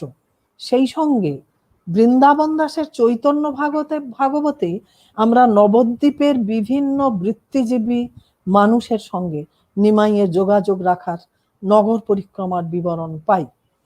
এর আগে নিম্নবর্ণের বিভিন্ন বৃত্তিজীবী মানুষের সঙ্গে উচ্চবর্ণের মানুষের প্রত্যক্ষ মানবিক সম্পর্কঋদ্ধ যোগাযোগের কোনো তথ্য আমরা পাইনি। গোপ, তাম্বুলি, শঙ্খবণিক, গন্ধবণিক প্রভৃতি নানা বৃত্তির মানুষ খুবই আন্তরিকভাবে নিমাইকে তাদের উৎপাদন ও কুশলতা ঋদ্ধ বস্তু দিয়ে নিজেদের সম্ভ্রমযুক্ত স্নেহকে প্রকাশ করেছেন। খোলা বেচার শ্রীধরের প্রসঙ্গ তো আপনারা সবাই জানেন। বৃন্দাবন দাসের কাব্যে এই প্রসঙ্গটাও কিন্তু খুবই উল্লেখযোগ্য। বৃন্দাবন দাস তাঁর কাব্যে গুরুত্ব দিয়েছেন নিত্যানন্দের তীর্থযাত্রায়। শুধু বাংলা নয়, বাংলার বাইরের বৈষ্ণবদের সঙ্গে তাঁর যোগাযোগ স্থাপিত হয়েছিল এই তীর্থ ভ্রমণে। তারপরে তিনি নবদ্বীপে মিলিত হন নিমাইয়ের সঙ্গে। এই ঘটনার গুরুত্ব আর তাৎপর্য সেই কারণেই আমাদের মনে রাখতে হবে। শ্রীচৈতন্যের সমস্ত পরিকরদের মধ্যে বৃন্দাবন দাস বিশেষ গুরুত্ব দিয়েছেন জবন হরিদাসকে। 22 বাজারে বেত্রাঘাতে তাঁর প্রতি কাজীর নির্মম অত্যাচার, তাঁর চরিত্রে কলঙ্ক আরোপ এবং তাঁর আধ্যাত্মিক মহিমার অলৌকিক উদ্ভাসের ঘটনা বর্ণনায় বৃন্দাবন দাস চৈতন্যদেবের বৈষ্ণব ভক্তি আন্দোলনের একটি বিশেষ দিককেই চূড়ান্ত গুরুত্ব দিয়েছেন বলা যায়। নিঃসন্দেহে চৈতন্যদেবের ভক্তি আন্দোলনের প্রধান হাতিয়ার সংকীর্তন। আচার অনুষ্ঠানের জটিলতাবিহীন, সহজ আর অনাড়ম্বর এই ভক্তি সাধনার পদ্ধতি সমাজের সব স্তরের মানুষকে একত্রিত করার শ্রেষ্ঠতম উপায়। বৃন্দাবন দাসের চৈতন্য ভাগবতেই এই সংকীর্তন প্রচারের সংকল্প শ্রীচৈতন্যের মুখ থেকে শুনতে পাই। অদ্বৈত আচার্যকে এই কথা বলায় অদ্বৈত বলেন, যদি ভক্তি বিলাইবা স্ত্রী শূদ্র আদি যত মূর্খের এসে দিবা, চণ্ডাল নাচুক তোর নাম গুণ গাইয়া। অদ্বৈতর বাক্য শুনি করিলা হুঙ্কার, প্রভু বলে সত্য যে তোমার অঙ্গীকার। এবং এই অঙ্গীকারকে যে তিনি সত্য করেছিলেন তার প্রমাণ আমরা পেয়েছি শ্রী চৈতন্যের বৈষ্ণব ধর্মান্দোলনের পরিধি, বৈচিত্র্য, প্রসার এবং এই বৈশিষ্ট্যে। ধর্মাচরণের জটিল গূঢ় গোপনচারিতা নয়। বাংলাদেশে বা বঙ্গে শাক্ত প্রভাব তন্ত্র সাধনার বাহুল্য সম্পর্কে আমরা সবাই জানি। সেই কথা ভেবেই বলছি যে ধর্মাচরণের জটিল গূঢ় গোপনচারিতা নয়, প্রকাশ্যে সর্বসমক্ষে সর্বজাতির মানুষকে নিয়ে এই কীর্তন অভূতপূর্ব। কিন্তু শ্রীবাসের গৃহের রুদ্ধ অঙ্গনে তাঁর কীর্তনের কি পরিমাণ বিরুদ্ধ সমালোচনা হয়েছিল তারও পরিচয় বৃন্দাবন দাসের চৈতন্য ভাগবতেই আছে। তাঁর কীর্তন নৃত্যের অংশগ্রহণকারীদের মধ্যে উল্লেখযোগ্য নিত্যানন্দ, অদ্বৈত আচার্য শ্রীবাস পণ্ডিত, হরিদাস ঠাকুর, নরহরি সরকার, গদাধর পণ্ডিত, মুরারি গুপ্ত, মুকুন্দ দত্ত, চন্দ্রশেখর আচার্য ও শুক্লাম্বর ব্রহ্মচারী প্রমুখ। সমকালীনদের পদে আর জীবনী গ্রন্থে বারবার এই কীর্তন নৃত্যের প্রসঙ্গ পাওয়া যায়। শুধু বৃন্দাবন দাস নয়, লোচন দাসের চৈতন্য মঙ্গলেও উচ্চৈশ্বরে গান ও নৃত্য সহযোগে কীর্তনের কথা বলা হয়েছে। কৃষ্ণদাস কবিরাজ কীর্তন নৃত্যের সময় শ্রী চৈতন্যের অষ্টসাত্ত্বিক ভাব উদয়ের প্রসঙ্গ এনেছেন। তারও আগে কবিকর্ণপুরের চৈতন্য চন্দ্রোদয় নাটকে আছে পুরীতে শ্রীচৈতন্যের কীর্তন কৌশলে মুগ্ধ বিস্মিত রাজা প্রতাপরুদ্রের প্রতিক্রিয়া প্রসঙ্গ। জয়ানন্দের চৈতন্য মঙ্গলেও এই একই প্রসঙ্গ পাওয়া যায়। শ্রীচৈতন্যের নির্দেশে বাংলার বৈষ্ণব ধর্ম প্রচারের জন্য নিত্যানন্দ পুরী থেকে ফিরে এলেন। তার প্রতি শ্রীচৈতন্যের নির্দেশ, এতেক আমার বাক্য সত্য যদি চাও তবে অবিলম্বে তুমি গৌড় দেশে যাও। মূর্খ পতিত দুঃখিত যেজন, ভক্তি দিয়া করো গিয়া সবার মোচন। জয়ানন্দের চৈতন্য মঙ্গলে দেখা যাচ্ছে চৈতন্যের তিরোধানের পর তার আদর্শের কথা মনে রেখে নিত্যানন্দ বলেছেন, প্রেম ভক্তি দিয়া সভায় নাচামু কীর্তনে, কুলবধূ নাচাইমু কীর্তনানন্দে, অন্ধ বধির পঙ্গু নাচিব স্বচ্ছন্দে। এইভাবে বাংলার হিন্দু সমাজের নিম্নতম স্তর পর্যন্ত চৈতন্যদেবের বৈষ্ণব ধর্ম বিস্তৃত হওয়ার তথ্যগুলি আমরা এই জীবনী গ্রন্থ থেকেই পাই। চৈতন্যের মূর্তি পূজা বাংলায় প্রচলিত হয় বিষ্ণুপ্রিয়া দেবীর নিম কাঠ দিয়ে চৈতন্য মূর্তি নির্মাণে। এই তথ্য আমরা পাচ্ছি প্রেমদাসের বংশী শিক্ষা গ্রন্থটি থেকে। আর এই মূর্তি নির্মাণ করিয়েছেন বংশীবদন। তার গৌরলীলামৃত কাব্যে তিনি গৌরাঙ্গ রূপের বর্ণনাও দিয়েছেন। এইভাবে শ্রীচৈতন্যের জীবন আর পরবর্তী সময়ে তার অর্চনার বিবরণ ও আমরা পাচ্ছি জীবনী গ্রন্থ আর পদাবলী থেকে। শ্রীচৈতন্যের ভক্তিবাদ হিন্দু ধর্মের তথাকথিত কর্মকাণ্ড বিরোধী, জাতিভেদ প্রথাকে অস্বীকার করে তার ঘোষণা চণ্ডালোপি দ্বিজ শ্রেষ্ঠ হরিভক্তি পরায়ণ। অন্যদিকে স্মৃতিশাস্ত্র বলেছে দুঃশীলোপি দ্বিজ পূজ্য ন শূদ্র বিজিতেন্দ্রিয়। স্মৃতিশাস্ত্রের বিরুদ্ধে উচ্চ কুলজাত ব্রাহ্মণের এই বিদ্রোহ মধ্যযুগের ষোড়শ শতাব্দীর নবজাগরণকে পৃথক মাত্রা দিয়েছে, একথা বলা যায়।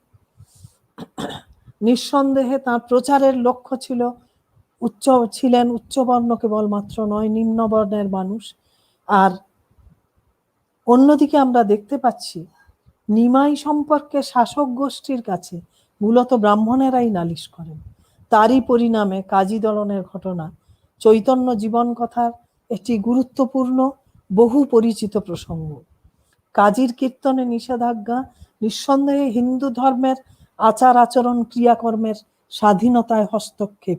লক্ষণীয়, সারা রাত্রি ধরে মঙ্গলচণ্ডীর জাগরণ গীত, মদ্যমাংস দিয়ে যক্ষ পূজা, দম্ভ করে আড়ম্বরময় বিষহরী পূজায় কিন্তু কোনো বাধা ছিল না। তার বিবরণ আমরা বৃন্দাবন দাসের চৈতন্য ভাগবতেই পেয়েছি। শ্রীচৈতন্যের শ্রীবাসের রুদ্ধদ্বার গৃহে কীর্তন ও বাইরে প্রকাশ্যে রাজপথে কীর্তনের বিরুদ্ধে রক্ষণশীল হিন্দুদেরই অভিযোগ ছিল, কিন্তু ব্যক্তিত্ববান শ্রীচৈতন্য নতুন বৈষ্ণব ধর্মের প্রতিনিধি হিসেবে কীর্তনের রাষ্ট্রীয় স্বীকৃতি আর অনুমোদন আদায় করে নিয়েছিলেন। সংগঠিত বহু মানুষের যোগদানে সংকীর্তনের বিপুল আয়োজনে শ্রীচৈতন্যের শেষ জীবনের ভাব সাধনা ছিল মধুর। এই তথ্য আমরা বিশেষভাবে পাই কৃষ্ণদাস কবিরাজের কাব্যের অন্ত্য লীলায়। এই প্রসঙ্গে একটু ভিন্ন কথা বলি। প্রকাশানন্দ সরস্বতীকে ভক্তিবাদী করে তোলা, রায় রামানন্দের সঙ্গে সাধ্য সাধন তত্ত্ব আলোচনা, দাক্ষিণাত্য থেকে ব্রহ্মসংগীতা আর বিল্বমঙ্গলের শ্রীকৃষ্ণ কর্ণামৃতম নিয়ে আসা, শ্রীরূপ সনাতনের সঙ্গে সংযোগ আর তাঁদের নির্দেশ স্থানের ঘটনাগুলি তার জীবনের পূর্ববর্তী পর্বের, এটা ঠিকই। কিন্তু চৈতন্য চরিতামৃতের অন্ত্যখণ্ডেরই প্রথম দিকে আমরা সচেতন সংগঠক শ্রী চৈতন্যের আরেক রূপ দেখি। তার আহ্বানে শ্রীরূপ নীলাচলে এসেছেন। শ্রীরূপ বিদগ্ধ মাধব নাটকটি লেখার পর শ্রীচৈতন্য ললিত মাধব নাটক লেখার সময় তাকে নির্দেশ দিয়েছিলেন কৃষ্ণকে বাহির নাহি করব্রজ হইতে। এবার পুরী ধামে নাট্যকার শ্রীরূপের নাটক শোনার জন্য শ্রীচৈতন্য তার ওড়িয়া ও বাঙালি ভক্ত পরিগরদের আহ্বান জানিয়েছেন। অবশ্যই রায় রামানন্দ তাদের মধ্যে উল্লেখযোগ্য ব্যক্তিত্ব, এবং সেই সঙ্গে নাট্যকার শ্রীরূপের জন্য তিনি তাদের শুভেচ্ছা ও আশীর্বাদ চেয়েছেন। এক্ষেত্রে আমাদের অনুমান রায় রামানন্দের জগন্নাথ বল্লভের নাটকে জনপ্রিয়তা, পুরীতে দেবদাসীদের দিয়ে তার অভিনয় হয়তোবা শ্রীচৈতন্য দেবকে শ্রীরূপের নাট্য প্রচারে উৎসাহিত করেছিল। সুতরাং তার দীর্ঘ নীলাচল বাস পর্বে দিব্যোন্মাদ ভক্তদশার বাইরেও তার এই সক্রিয়তা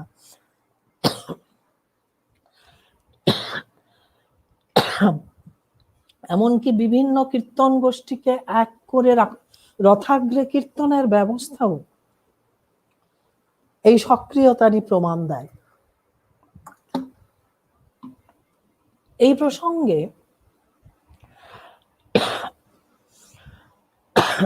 দুঃখিত, আমার একটু অসুবিধা হচ্ছে। এই প্রসঙ্গে বাংলার লোকনাট্যের সঙ্গে শ্রী চৈতন্যের সংযোগ প্রসঙ্গ আলোচনা করা যায়। চৈতন্য ভাগবত, চৈতন্য চন্দ্রোদয় নাটক থেকে এই সম্পর্কে তথ্য পাওয়া যায়। নবদ্বীপে সংকীর্তনের পর লোকনাটককেই তিনি তার নববৈষ্ণব ধর্ম আন্দোলনের অন্যতম হাতিয়ার হিসেবে ব্যবহার করেছেন।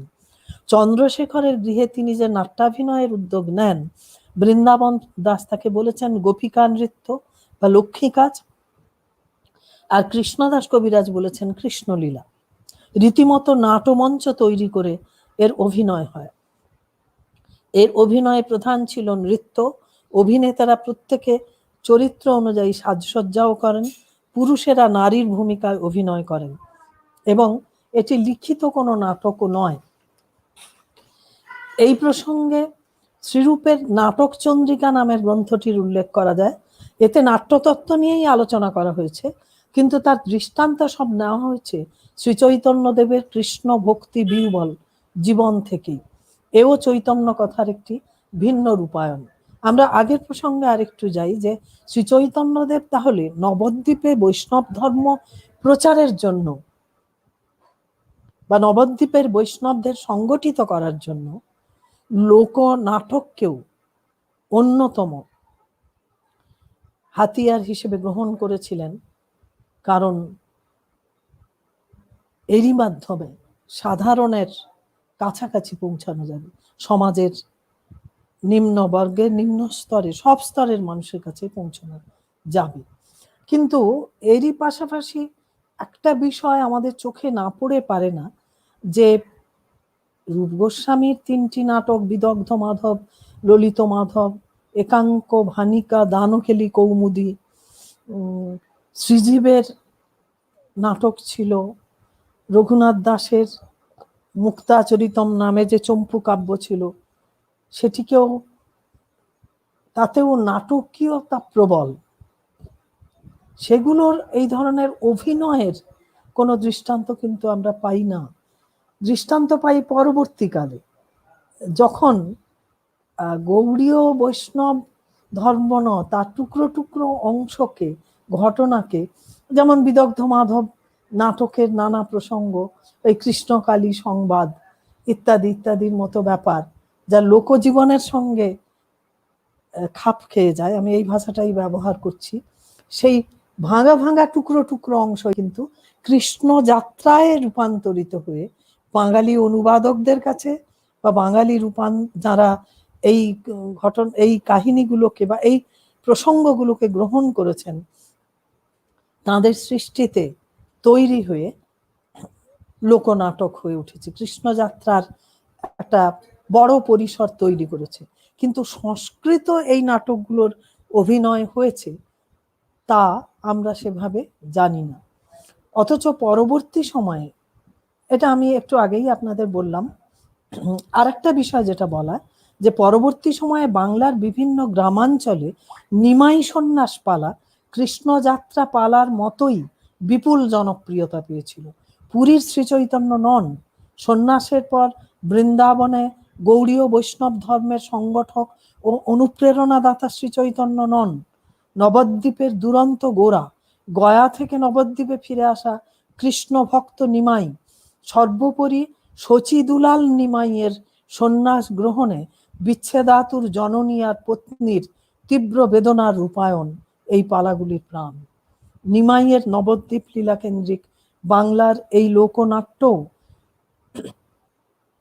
তার লোকনাট্যগুলির কারুণ্য সমস্ত সাধারণ বাঙালি দর্শক আর শ্রোতাকে জননী শচী আর বিষ্ণুপ্রিয়ার সঙ্গে অভিন্ন করে তুলেছে। রামকথা, ভারত কথা আর কৃষ্ণ কথার মতোই গৌর কথা বা গৌরাঙ্গ কথার এই আবেদনও এখনো পর্যন্ত বাংলার গ্রামীণ জীবনে বা সাধারণ মানুষের মধ্যে গভীর বিস্তারী। এই প্রসঙ্গে মুন্সি আব্দুল করিমের সম্পাদনায় এই এই তথ্যগুলো আরো একটু দেওয়া যেত, কিন্তু এই তথ্যগুলোই আমি খুব বেশি জোগাড় করতে পারিনি। যেমন ভাবে পেরেছি এটুকু আপনাদের সামনে উপস্থাপিত করলাম। এই প্রসঙ্গে মুন্সি আব্দুল করিমের সম্পাদনায় বঙ্গীয় সাহিত্য পরিষদ থেকে প্রকাশিত শ্রী গৌরাঙ্গ সন্ন্যাসের কথা বলা যায়। চৈতন্য সমকালীন বাসু ঘোষের নামে এটি থাকলেও তা প্রমাণ হয়নি, কিন্তু ওই নিমাই সন্ন্যাস পালার যে জনপ্রিয়তা তারই আরেকটা পরিচয় এই পুঁথির আবিষ্কার। নিমাইকে নিয়ে লোকসঙ্গীত ছড়া ধাঁধার পরিসরও নিতান্ত স্বল্প নয়, এবং আমাদের মতে এই নিমাইয়ের নবদ্বীপ লীলা এবং লোকসাহিত্যের অন্যান্য ক্ষেত্রে তার উজ্জ্বল উপস্থিতি একটি বড় ব্যাপক গবেষণার দাবি রাখে। তার সন্ন্যাস গ্রহণের মর্মস্পর্শী আবেদনের পাশাপাশি রহস্যময় তিরোধানের বিষয়টিও শুধু বাংলা চৈতন্য জীবনীতেই নয়, অন্যান্য প্রাদেশিক ভাষাতেও গুরুত্ব পেয়েছে। এই প্রসঙ্গে আমি কেবলমাত্র বিশেষভাবে ওড়িয়া সাহিত্যের কথা বলবো। প্রতাপরুদ্রের সময়ে উড়িষ্যায় পঞ্চসখার ধর্মমত বিশেষ পরিচিত ছিল, আমরা সবাই জানি। এরা হলেন বলরাম দাস, অনন্ত দাস, যশবন্ত দাস, জগন্নাথ দাস আর অচ্যুতানন্দ দাস। শূন্য পুরুষবাদ, সগুণ নির্গুণবাদ আর মন্ত্রযোগ প্রভৃতি এদের ধর্মমতের বৈশিষ্ট্য। কিন্তু পরবর্তী সময়ে এরা চৈতন্য অনুগামী হয়ে ওঠেন। এদের মধ্যে শূন্য সংহিতার রচয়িতা তার গ্রন্থের প্রথম অধ্যায়ে বলেছেন, অচ্যুত অনন্ত ঘেনী যশবন্ত বলরাম জগন্নাথ এ পঞ্চ সখাহি নৃত্য করি শনে গৌরাঙ্গ চন্দ্র সঙ্গত। অচ্যুতানন্দ শূন্য সংহিতাতেও লিখেছেন চৈতন্যদেব নৃত্য, আচ্ছা এই প্রসঙ্গটা আমরা পরে আলোচনা করছি, এখানে আলোচনা করব না। রামানন্দ ভণিতায় পাওয়া বাংলা ভাষায় লেখা কৃষ্ণলীলা শীর্ষক একটি পুঁথিতে গৌর জন্ম শীর্ষক 12টি পদ আমরা পাচ্ছি। তার মধ্যে প্রথম পদে আছে, নিত্যস্থলী তেজি প্রভু নিত্য রাসস্থানে শচীর উদরে বাস গৌরাঙ্গ বরণে।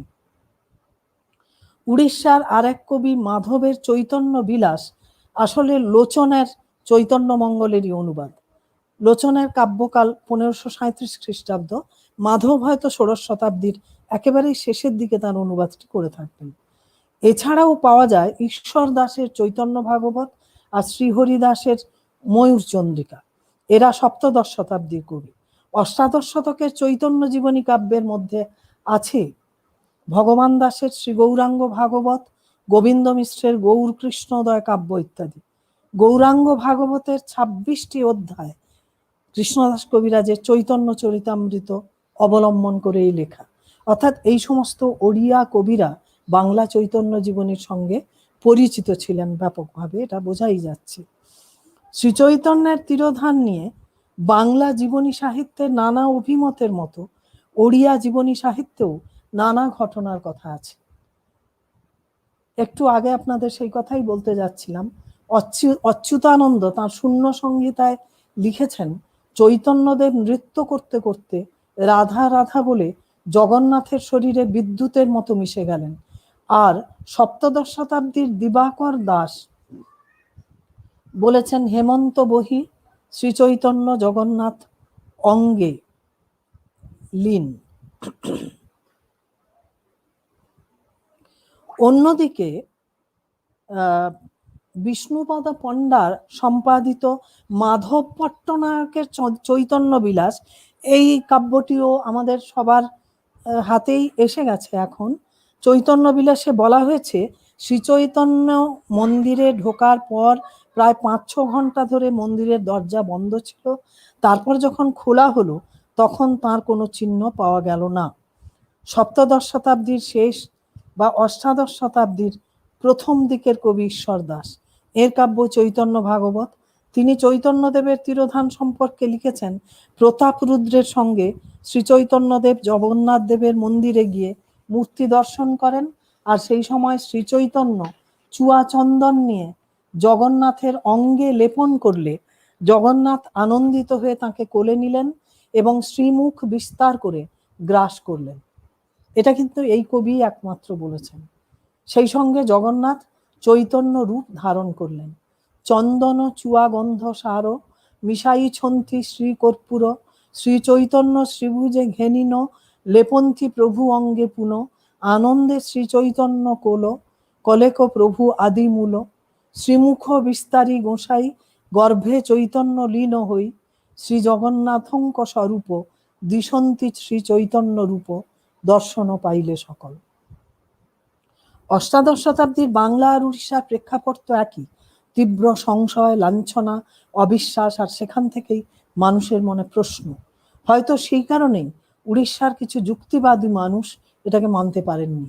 প্রশ্ন তুললেন যুক্তিবাদী সন্ন্যাসী বাসুদেব তীর্থ। বৈষ্ণবদের মধ্যে তীর্থ সম্প্রদায় খুব অভিজাত সম্প্রদায়। তিনি ঈশ্বর দাসের এই বিবৃতির অসম্ভাব্যতা নিয়ে প্রশ্ন তুললেন। তার সংশয় নিরসনের জন্য ঈশ্বর দাস আবার একটা নতুন অধ্যায় তাঁর কাব্যে যোগ করলেন। তাতে বলা হলো শ্রী চৈতন্যদেবকে জগন্নাথ দেব গ্রাস করলেন বটে, কিন্তু তারপর দেখা গেল শ্রী চৈতন্যের মায়া শরীর মন্দিরে পড়ে আছে।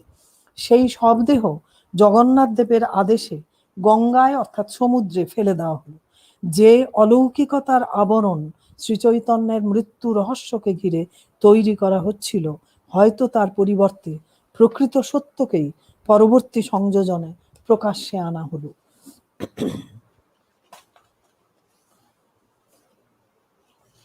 কৃষ্ণদাস কবিরাজের চৈতন্য চরিতামৃত কাব্যের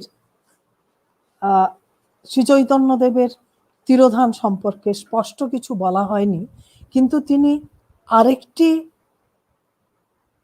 তার কাব্যের অন্ত্যখণ্ডে তার আরেকটি সংযোজন অত্যন্ত মূল্যবান। তিনি বিংশ পরিচ্ছেদে, অন্তলীলার বা অন্ত্যখণ্ডের বিংশ পরিচ্ছেদে শ্রীরূপের পদ্মাবলী থেকে শ্রী চৈতন্যের নামে প্রচলিত শিক্ষাষ্টককে যুক্ত করেছেন এবং তার ব্যাখ্যা করেছেন। এখানেই একটা কথা বলার, এটা এ সম্পর্কে আমি আমার নিজের সংশয়টাকেই আপনাদের কাছে, সংশয় কিংবা জিজ্ঞাসাকেই তুলে ধরছি। সেটা হচ্ছে কৃষ্ণদাস কবিরাজ একটু আগে আমাদের অধ্যাপক তপোধীর ভট্টাচার্য এই শিক্ষাষ্টকেরই একটি শ্লোক নিয়ে কথা বলেছেন, আমরা শুনেছি।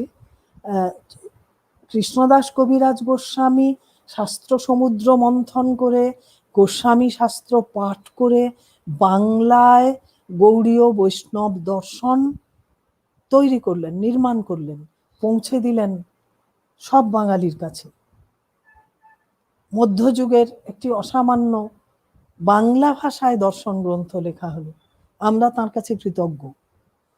কিন্তু এই যে গোস্বামীদের গৌড়ীয় বৈষ্ণব দর্শনের পাশাপাশি তাদের যে ধর্মাচরণ প্রক্রিয়া কিংবা ধর্ম সাধনা আমরা বলবো, তা কিন্তু শ্রী চৈতন্যদেবের গণ আন্দোলন নির্ভর এবং এই শিক্ষাষ্টকে শ্রী চৈতন্যের নিজস্ব বক্তব্য নির্ভর যে ভক্তি সাধনা, তার থেকে কিছুটা দূরবর্তী।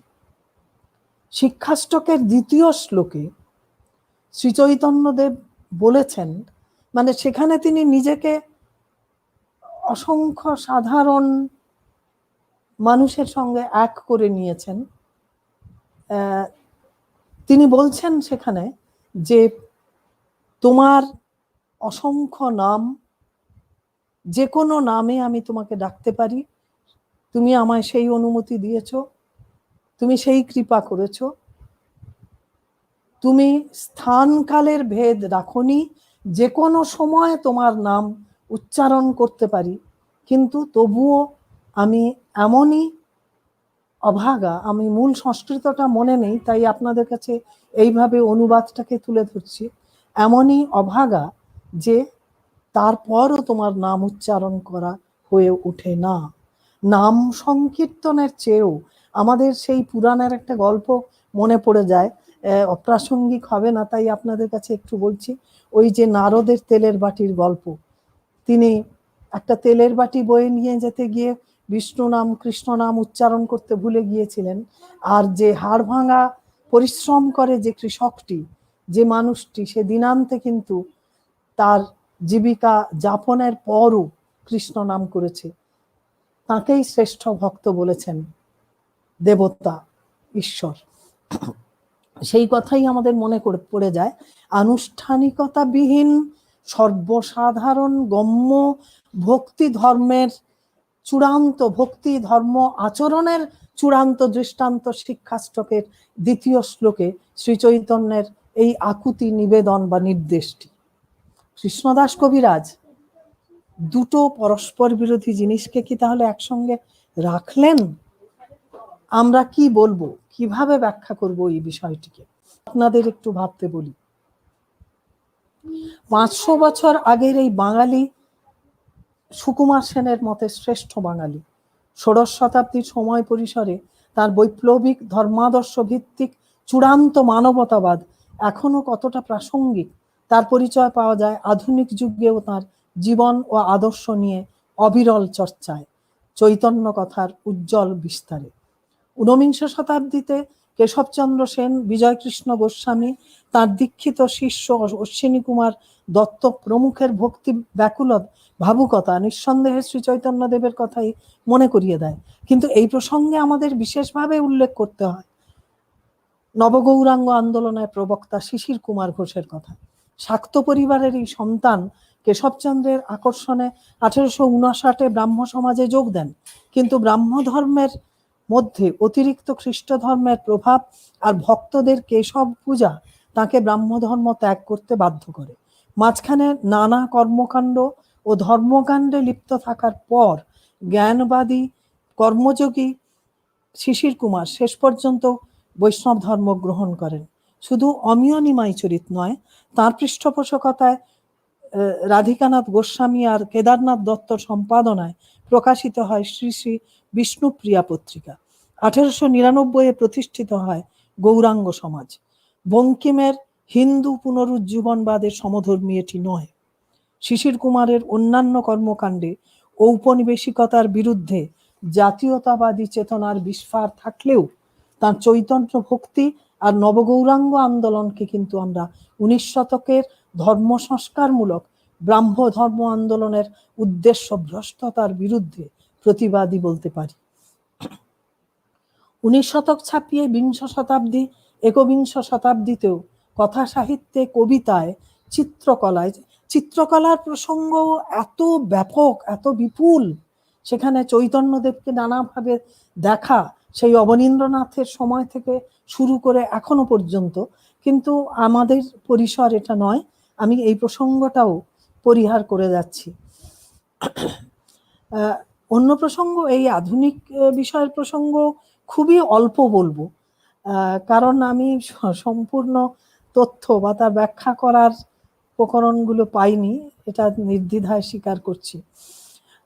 19 শতক ছাপিয়ে বিংশ শতাব্দী, একবিংশ শতাব্দীতেও কথা সাহিত্যে, কবিতায়, চিত্রকলায় নানাভাবে চৈতন্য কথার ব্যাখ্যা ও বিস্তার, তাতেও তার সাংগঠনিক প্রতিভা, তার ধর্মান্দোলনের মূল বৈশিষ্ট্যের নিরূপণে তিনি যে এখনো সমানভাবে প্রাসঙ্গিক সে কথা বারবার বলা হয়েছে। অন্যদিকে তার দিব্যোন্মাদ দশার সর্বপ্লাবী কৃষ্ণ ভক্তিকেও নতুনভাবে দেখার চেষ্টা লক্ষ্য করা গেছে। আধুনিক যুক্তিবাদী লেখকেরা চৈতন্য কথার পুনর্নির্মাণে আর পুনর্ব্যাখ্যায় শ্রীচৈতন্যের তিরোধান ঘটনার অলৌকিকতা পরিহার করেও প্রকৃত সত্য খুঁজতে চেয়েছেন। যেমন জ্যোতির্ময় শ্রীচৈতন্যে কালকুট, পুরীতে হরিদাস ও আরো অনেকের সমাধি থাকলেও চৈতন্য, গদাধর, স্বরূপ দামোদরের সমাধি নেই কেন, সেই প্রশ্ন তুলেছেন। দীনেশচন্দ্র সেন তাঁর চৈতন্য অ্যান্ড হিজ কম্পেনিয়নেও এই একই কথা বলেছেন। ঐতিহাসিক প্রভাত কুমার মুখোপাধ্যায়ের হিস্ট্রি অফ ওড়িশাতে পরিষ্কারভাবে বলা হয়েছে। রাকালদাস বন্দ্যোপাধ্যায়ের চৈতন্য চর্চার ইতিহাসেও বলা হয়েছে শ্রী চৈতন্যের মৃত্যুর পর প্রতাপরুদ্র পুরী থেকে উড়িষ্যায় পালিয়ে গিয়েছিলেন, আর 50 বছর ধরে পুরীতে চৈতন্যপন্থীদের কীর্তন বন্ধ ছিল। তবে শৈবাল মিত্র তাঁর গোড়া উপন্যাসে কিন্তু অন্য কথা বলেছেন। অভিজিৎ সেনের রাজপাট ধর্মপাঠ আর সাধন চট্টোপাধ্যায়ের পানিহাটা চৈতন্য সংস্কৃতি রাজপাট ধর্মপাঠের বিষয়টা আলাদা, সে প্রসঙ্গে পরে আসছি। সাধন চট্টোপাধ্যায়ের পানিহাটা চৈতন্য সংস্কৃতি আর নিত্যানন্দের শ্রীপাঠের ইতিহাস নিয়ে গড়ে ওঠা একটি উপন্যাস। ঔপন্যাসিক এতে দেখিয়েছেন শ্রীচৈতন্যের আগমনকে কেন্দ্র করে পানিহাটায় গড়ে উঠেছিল এমন এক চৈতন্য অনুগামী গোষ্ঠী যাতে উচ্চ বর্ণের কায়স্থ থেকে শুরু করে নিম্ন বর্ণের তাঁতি, কুমোর, বাগদি সবাই ছিলেন। বৃন্দাবন দাসের চৈতন্য ভাগবতে নবদ্বীপে বিভিন্ন বৃত্তির মানুষের সঙ্গে নিমাইয়ের মেলামেশার কথা আমরা আগেই বলেছি। তার সঙ্গে কথা সাহিত্যিকের এই নির্মাণকে আমরা মিলিয়ে নিতে পারি। সাধন চট্টোপাধ্যায়ের এই উপন্যাসের আরো নানা তাৎপর্য আছে। সেই ষোড়শ শতাব্দী থেকে এখনো পর্যন্ত পানিহাটার, তাঁর উপন্যাসটি রচিত হওয়ার সময় পর্যন্ত পানিহাটার সাংস্কৃতিক মিশেলের মধ্যে চৈতন্য প্রভাবিত বৈষ্ণব ধর্মের প্রভাব কিভাবে এখনো অন্যতম মূল চালিকা শক্তি হয়ে আছে, সেটাকেই সাধন চট্টোপাধ্যায় তার এই পানিহাটা উপন্যাসে দেখিয়েছে। রাজপাট ধর্মপাঠে শ্রীচৈতন্যের বিপুল জনপ্রিয়তার কথা মনে রেখে কিছু অভিজাত হিন্দুর মুসলমান শাসককে সিংহাসনচ্যুত করার চেষ্টার, রাষ্ট্রীয় ক্ষমতা দখল করার চেষ্টার প্রতি শ্রীচৈতন্যের পূর্ণ অসমর্থনের বিষয়টি লক্ষ্য করা যায়। আর শৈবাল মিত্র তাঁর গোড়া উপন্যাসে ইতিহাসের শ্রীচৈতন্য আর জীবনী সাহিত্যের শ্রীচৈতন্যের মাঝখান থেকে মানুষ শ্রীচৈতন্যের পরিচয় দিতে গিয়ে তাকে স্পষ্টতই যুদ্ধ বিরোধী ব্যক্তিত্ব হিসেবে চিহ্নিত করেছেন। তাঁর শ্রীচৈতন্য বলেন, আমি যুদ্ধে বিশ্বাস করি না, তা যে কোনো যুদ্ধই হোক, তা শুধু ধ্বংসই করে। আপনাদের মনে রাখা উচিত এদেশটা আসলে শুধু হিন্দুর দেশ নয়, এবং এদেশের বেশিরভাগ মুসলমান জন্মসূত্রেই এদেশেরই মানুষ। চৈতন্য চরিতামৃত ধরেই বলি, এহ হয়, কিন্তু আমরা আগে কহ আর বলবো না, কারণ আজকের একবিংশ শতাব্দীর ভারতবর্ষের রাজনৈতিক সাংস্কৃতিক ইতিহাসের প্রেক্ষাপটে এর প্রাসঙ্গিকতা আমাদের কারুরই অজানা নেই। অনেক কথা হয়তো বাকি থেকে গেল, এ তো বিশাল বিষয়। একটি মানে আমি ক্ষমতাশূন্য মানুষ, কানন্দার মতো মানুষেরা থাকলে মহাগ্রন্থ হয়তো রচনা করতে পারতেন, কিন্তু সবাইকে আমার নমস্কার, কৃতজ্ঞতা জানিয়ে কানন্দা আমার সঙ্গেই আছেন। আমি আমার আজকের এই অকিঞ্চিৎকর আলোচনা এখানেই শেষ করছি।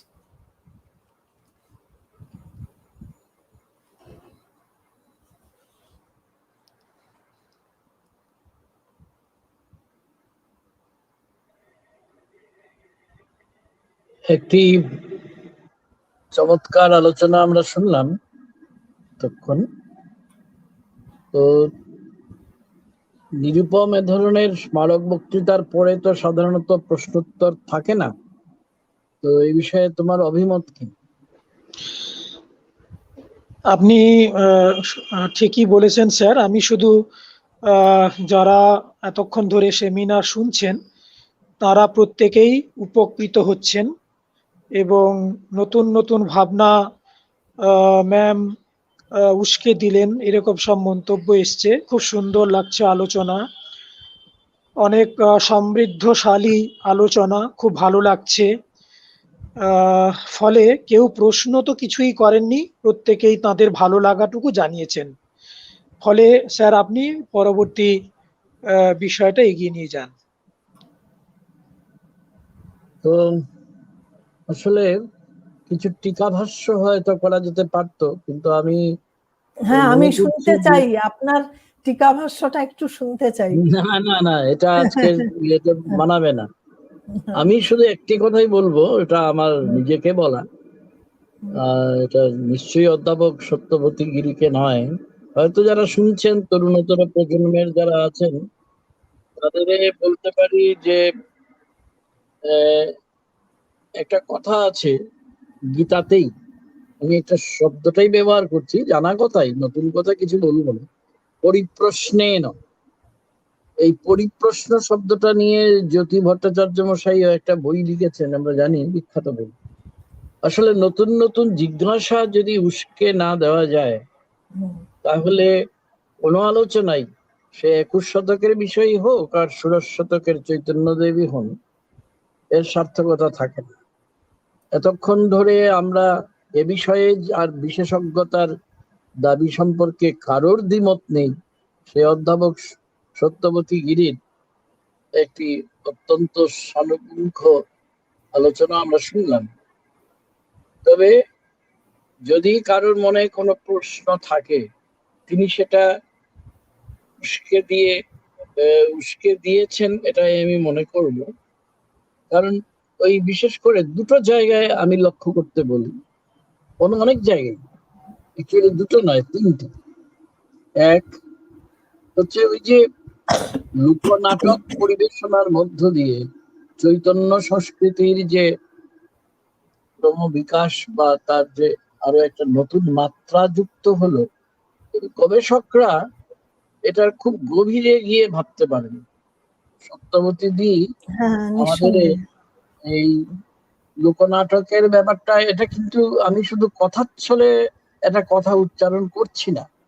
এই যে ফোক ড্রামা ইংরেজিতে বললে, লোকনাটক, এবং এটা কত দিকে, সমাজতাত্ত্বিক, সংস্কৃতিতাত্ত্বিক, সাহিত্যতাত্ত্বিক, সমস্ত দিক দিয়ে, এবং অবশ্যই যে সর্বব্যাপী যে ইতিহাস, আমাদের হয়ে ওঠার ইতিহাস, আমাদের জাতির হয়ে ওঠার ইতিহাস, তার নানা রকম তার যে আত্মবিরোধিতা, স্ববিরোধিতা আছে এখনো বিদ্যমান, সেইগুলোকে নিয়ে এটাও একটু দেখতে হবে যে এই লোকনাটক শুধু যে পৌঁছেছে একেবারে অতি সাধারণ মানুষদের মধ্যে, শুধু তাই নয়, এর মধ্যে দিয়ে একটা প্রতিষেধকের কিছু আয়োজন করেছিলেন কিনা চৈতন্য দেব, এটা একটু আমাদের একটু ভেবে দেখতে হবে নিশ্চয়। দ্বিতীয়ত, তিনি ওই যে জায়গাটায় তিনি সম্পূর্ণ শ্রদ্ধা নিবেদন করেও শিক্ষা স্টক সম্পর্কে যে সত্যবতীদির যে সামান্যই কিছু মন্তব্য করেছেন তিনি, কৃষ্ণদাস কবিরাজের তার যে অসামান্য দার্শনিক মনীষা সম্পর্কে তো কারোর সন্দেহের প্রশ্ন নেই, দ্বিধারও প্রশ্ন নেই। তা সত্ত্বেও কিছু প্রতিপ্রশ্ন, হয়তো কাউন্টার কোয়েশ্চেন হয়তো একটু তুলে ধরা যায়, এবং সেটা বুঝতে গেলে কৃষ্ণদাস কবিরাজের যে মনন বিশ্ব, সেই মনন বিশ্বের একটা বিশেষ চরিত্র ছিল, এবং এটা গেল তার দিক দিয়ে। আর তিনি যখন লিখছিলেন এবং যে পাঠক বর্গকে তিনি সংযোগ স্থাপন করতে চাইছিলেন, কারণ কমিউনিকেবিলিটি তো সব, সংযোগ সামর্থ্যই সব, এবং সেই সংযোগ গড়ে তোলার পেছনে কিছু সাংস্কৃতিক এবং সামাজিক, যার মধ্যে ধর্মতাত্ত্বিকও বটে, কিছু প্রয়োজন এর মধ্যে লুকোনো থাকেই। তো এই দিক দিয়ে একটু ভাবা যেতে পারে হয়তো এই বিষয়টা। আর তৃতীয়ত, চৈতন্যদেব যে একজন আসলে মহান মানুষ, একজন মানুষ, তিনি তার কি করে মৃত্যু হলো এটা নিয়ে যে ওই নেতাজি সুভাষের অন্তর্ধান রহস্যের মতন এতদিন পরে আবার অনেকে এটা নিয়ে দ্বিমত আছে যে তিনি হ্যাঁ, কবেই তো প্রয়াত হয়েছেন, তো আমি গুমনামি বাবা। এত প্রচুর আছে চৈতন্যদেবকে নিয়েও, আমি তো বললাম না সবাইকে। না, আপনি দরকার নেই। জয়দেব মুখোপাধ্যায়ের কথা নিশ্চয়ই জানেন। হ্যাঁ, ঠিক।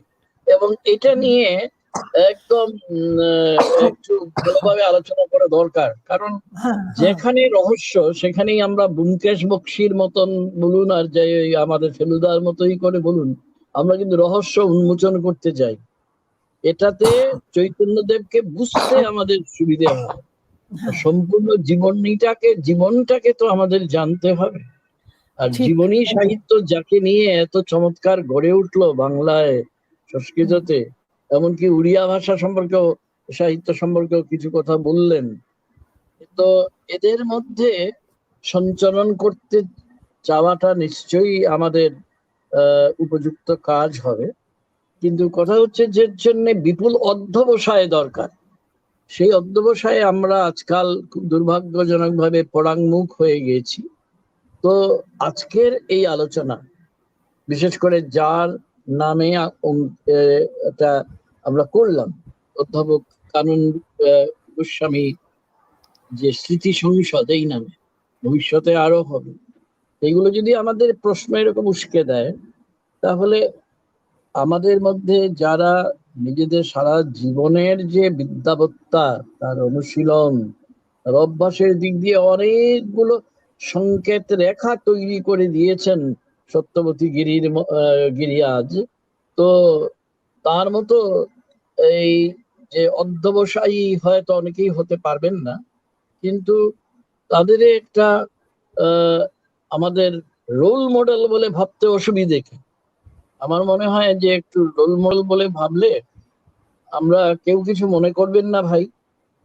আমি একটা জিনিস বলি, যে গবেষণার নামে আজকাল যে ব্যাপারটা হয়ে গেছে, কি করে যে আমাদের এই অধঃপতন ঘটলো, এই শব্দটা একটু কর্কশ, জানি না আমি কিভাবে ঘটে গেল, কিন্তু পড়াশোনার যে আনন্দটা বিচ্ছুরিত হচ্ছিল আজ, অধ্যাপক সত্যবতী গিরির শুধু পাণ্ডিত্য নয়, আর যে পড়ার আনন্দ সেটাই বিচ্ছুরিত হলো।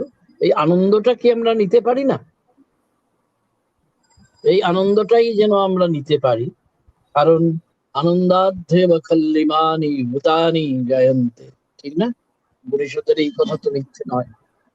তো আমি আর কথা বাড়াচ্ছি না, আমরা আশা করব, আমি 3টে বিন্দুর কথা মনে হলো, আরো একাধিক বিন্দু নিশ্চয় বের করা সম্ভব এবং নিশ্চয়ই আছে। তো এটা নিয়ে যারা শুনলেন, আমি তাদের কাছেই তপোধীর বলছি, বাবু, মানে সভাপতির কথার মাঝখানে তো কথা বলার নিয়ম নয়, কিন্তু তবুও একটু বলবো। ওই যে আপনি বললেন আরেকটা বিন্দু, সেটা হচ্ছে সেটা আমার মনে হচ্ছে ওই নাট্য প্রসঙ্গই তার সঙ্গে যোগ করা। এই যে সংস্কৃত নাটকের পদ্ধতি মেনে যে শ্রীরূপ গোস্বামীর নাটক, সেগুলো কিন্তু হলো না।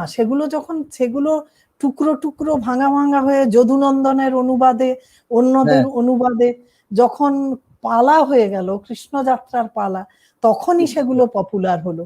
এই ইতিহাসটাকেও বোধহয় চর্চার একটু দরকার আছে। পপুলারিটি, এটা খুব ঠিক বলেছেন, এটা লোকদের মানে লোক জীবনের মধ্যে সুন্দরভাবে মিশে গেল, তাতে আমরা কিছু কম্প্রোমাইজ করতে বাধ্য হলাম কিনা এটা একটু ভাবা দরকার। তো শ্রীজীব গোস্বামীর 6টা সন্দর্ভের কথা আমি কথা প্রসঙ্গে বলছি, আপনার কথার পরে তার কথা বলা চলে না।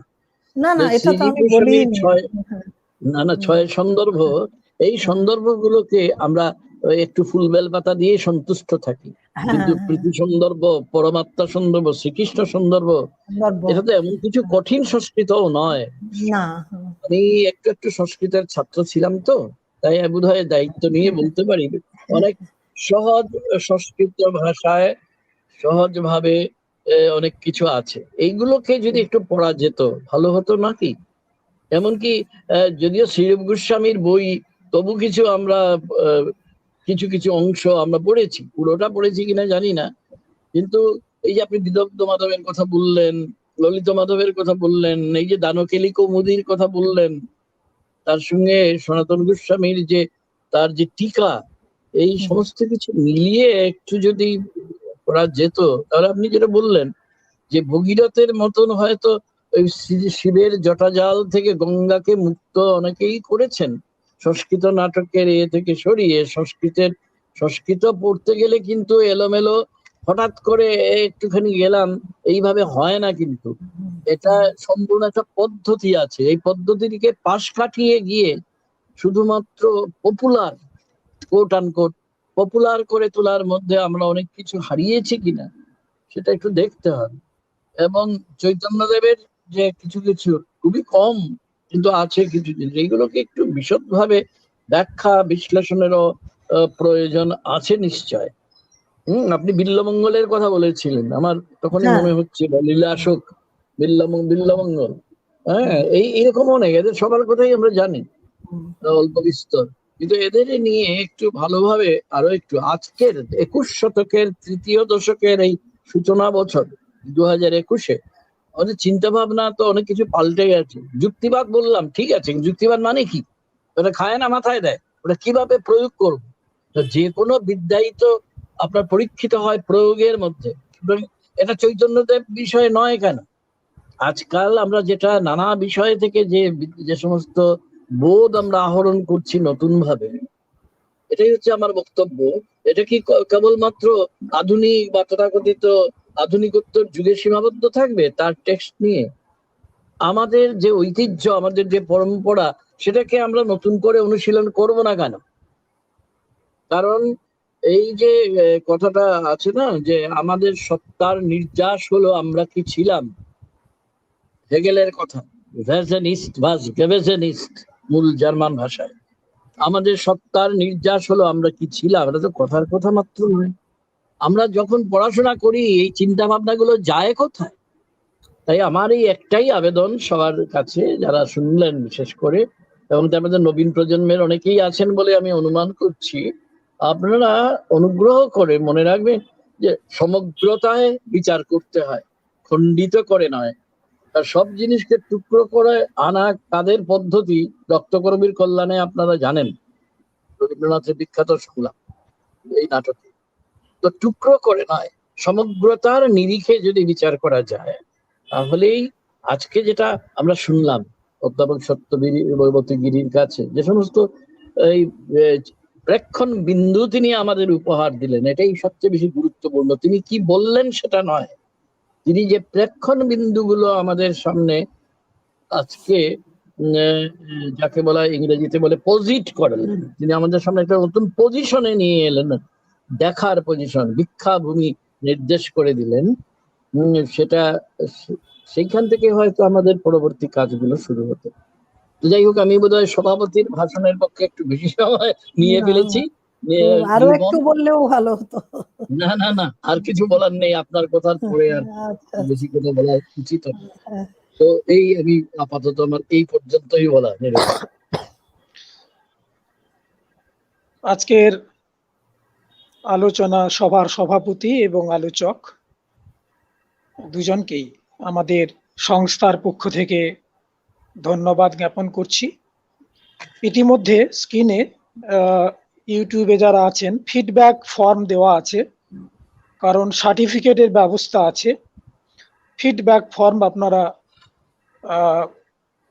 ফিল আপ করুন, তাহলে আমরা সার্টিফিকেট দিতে পারবো। আমরা যে ওয়েবিনারের আয়োজন করেছিলাম, ব্যক্তিগতভাবে আমার মনে হয়েছে যে আমাদের ওয়েবিনার অত্যন্ত সফল এবং প্রাসঙ্গিক নানা প্রশ্ন পরিপ্রশ্ন আমাদের মনে জাগছে। গবেষকদেরকে উস্কে দিয়েছেন আলোচক এবং আজকের সবার সভাপতি।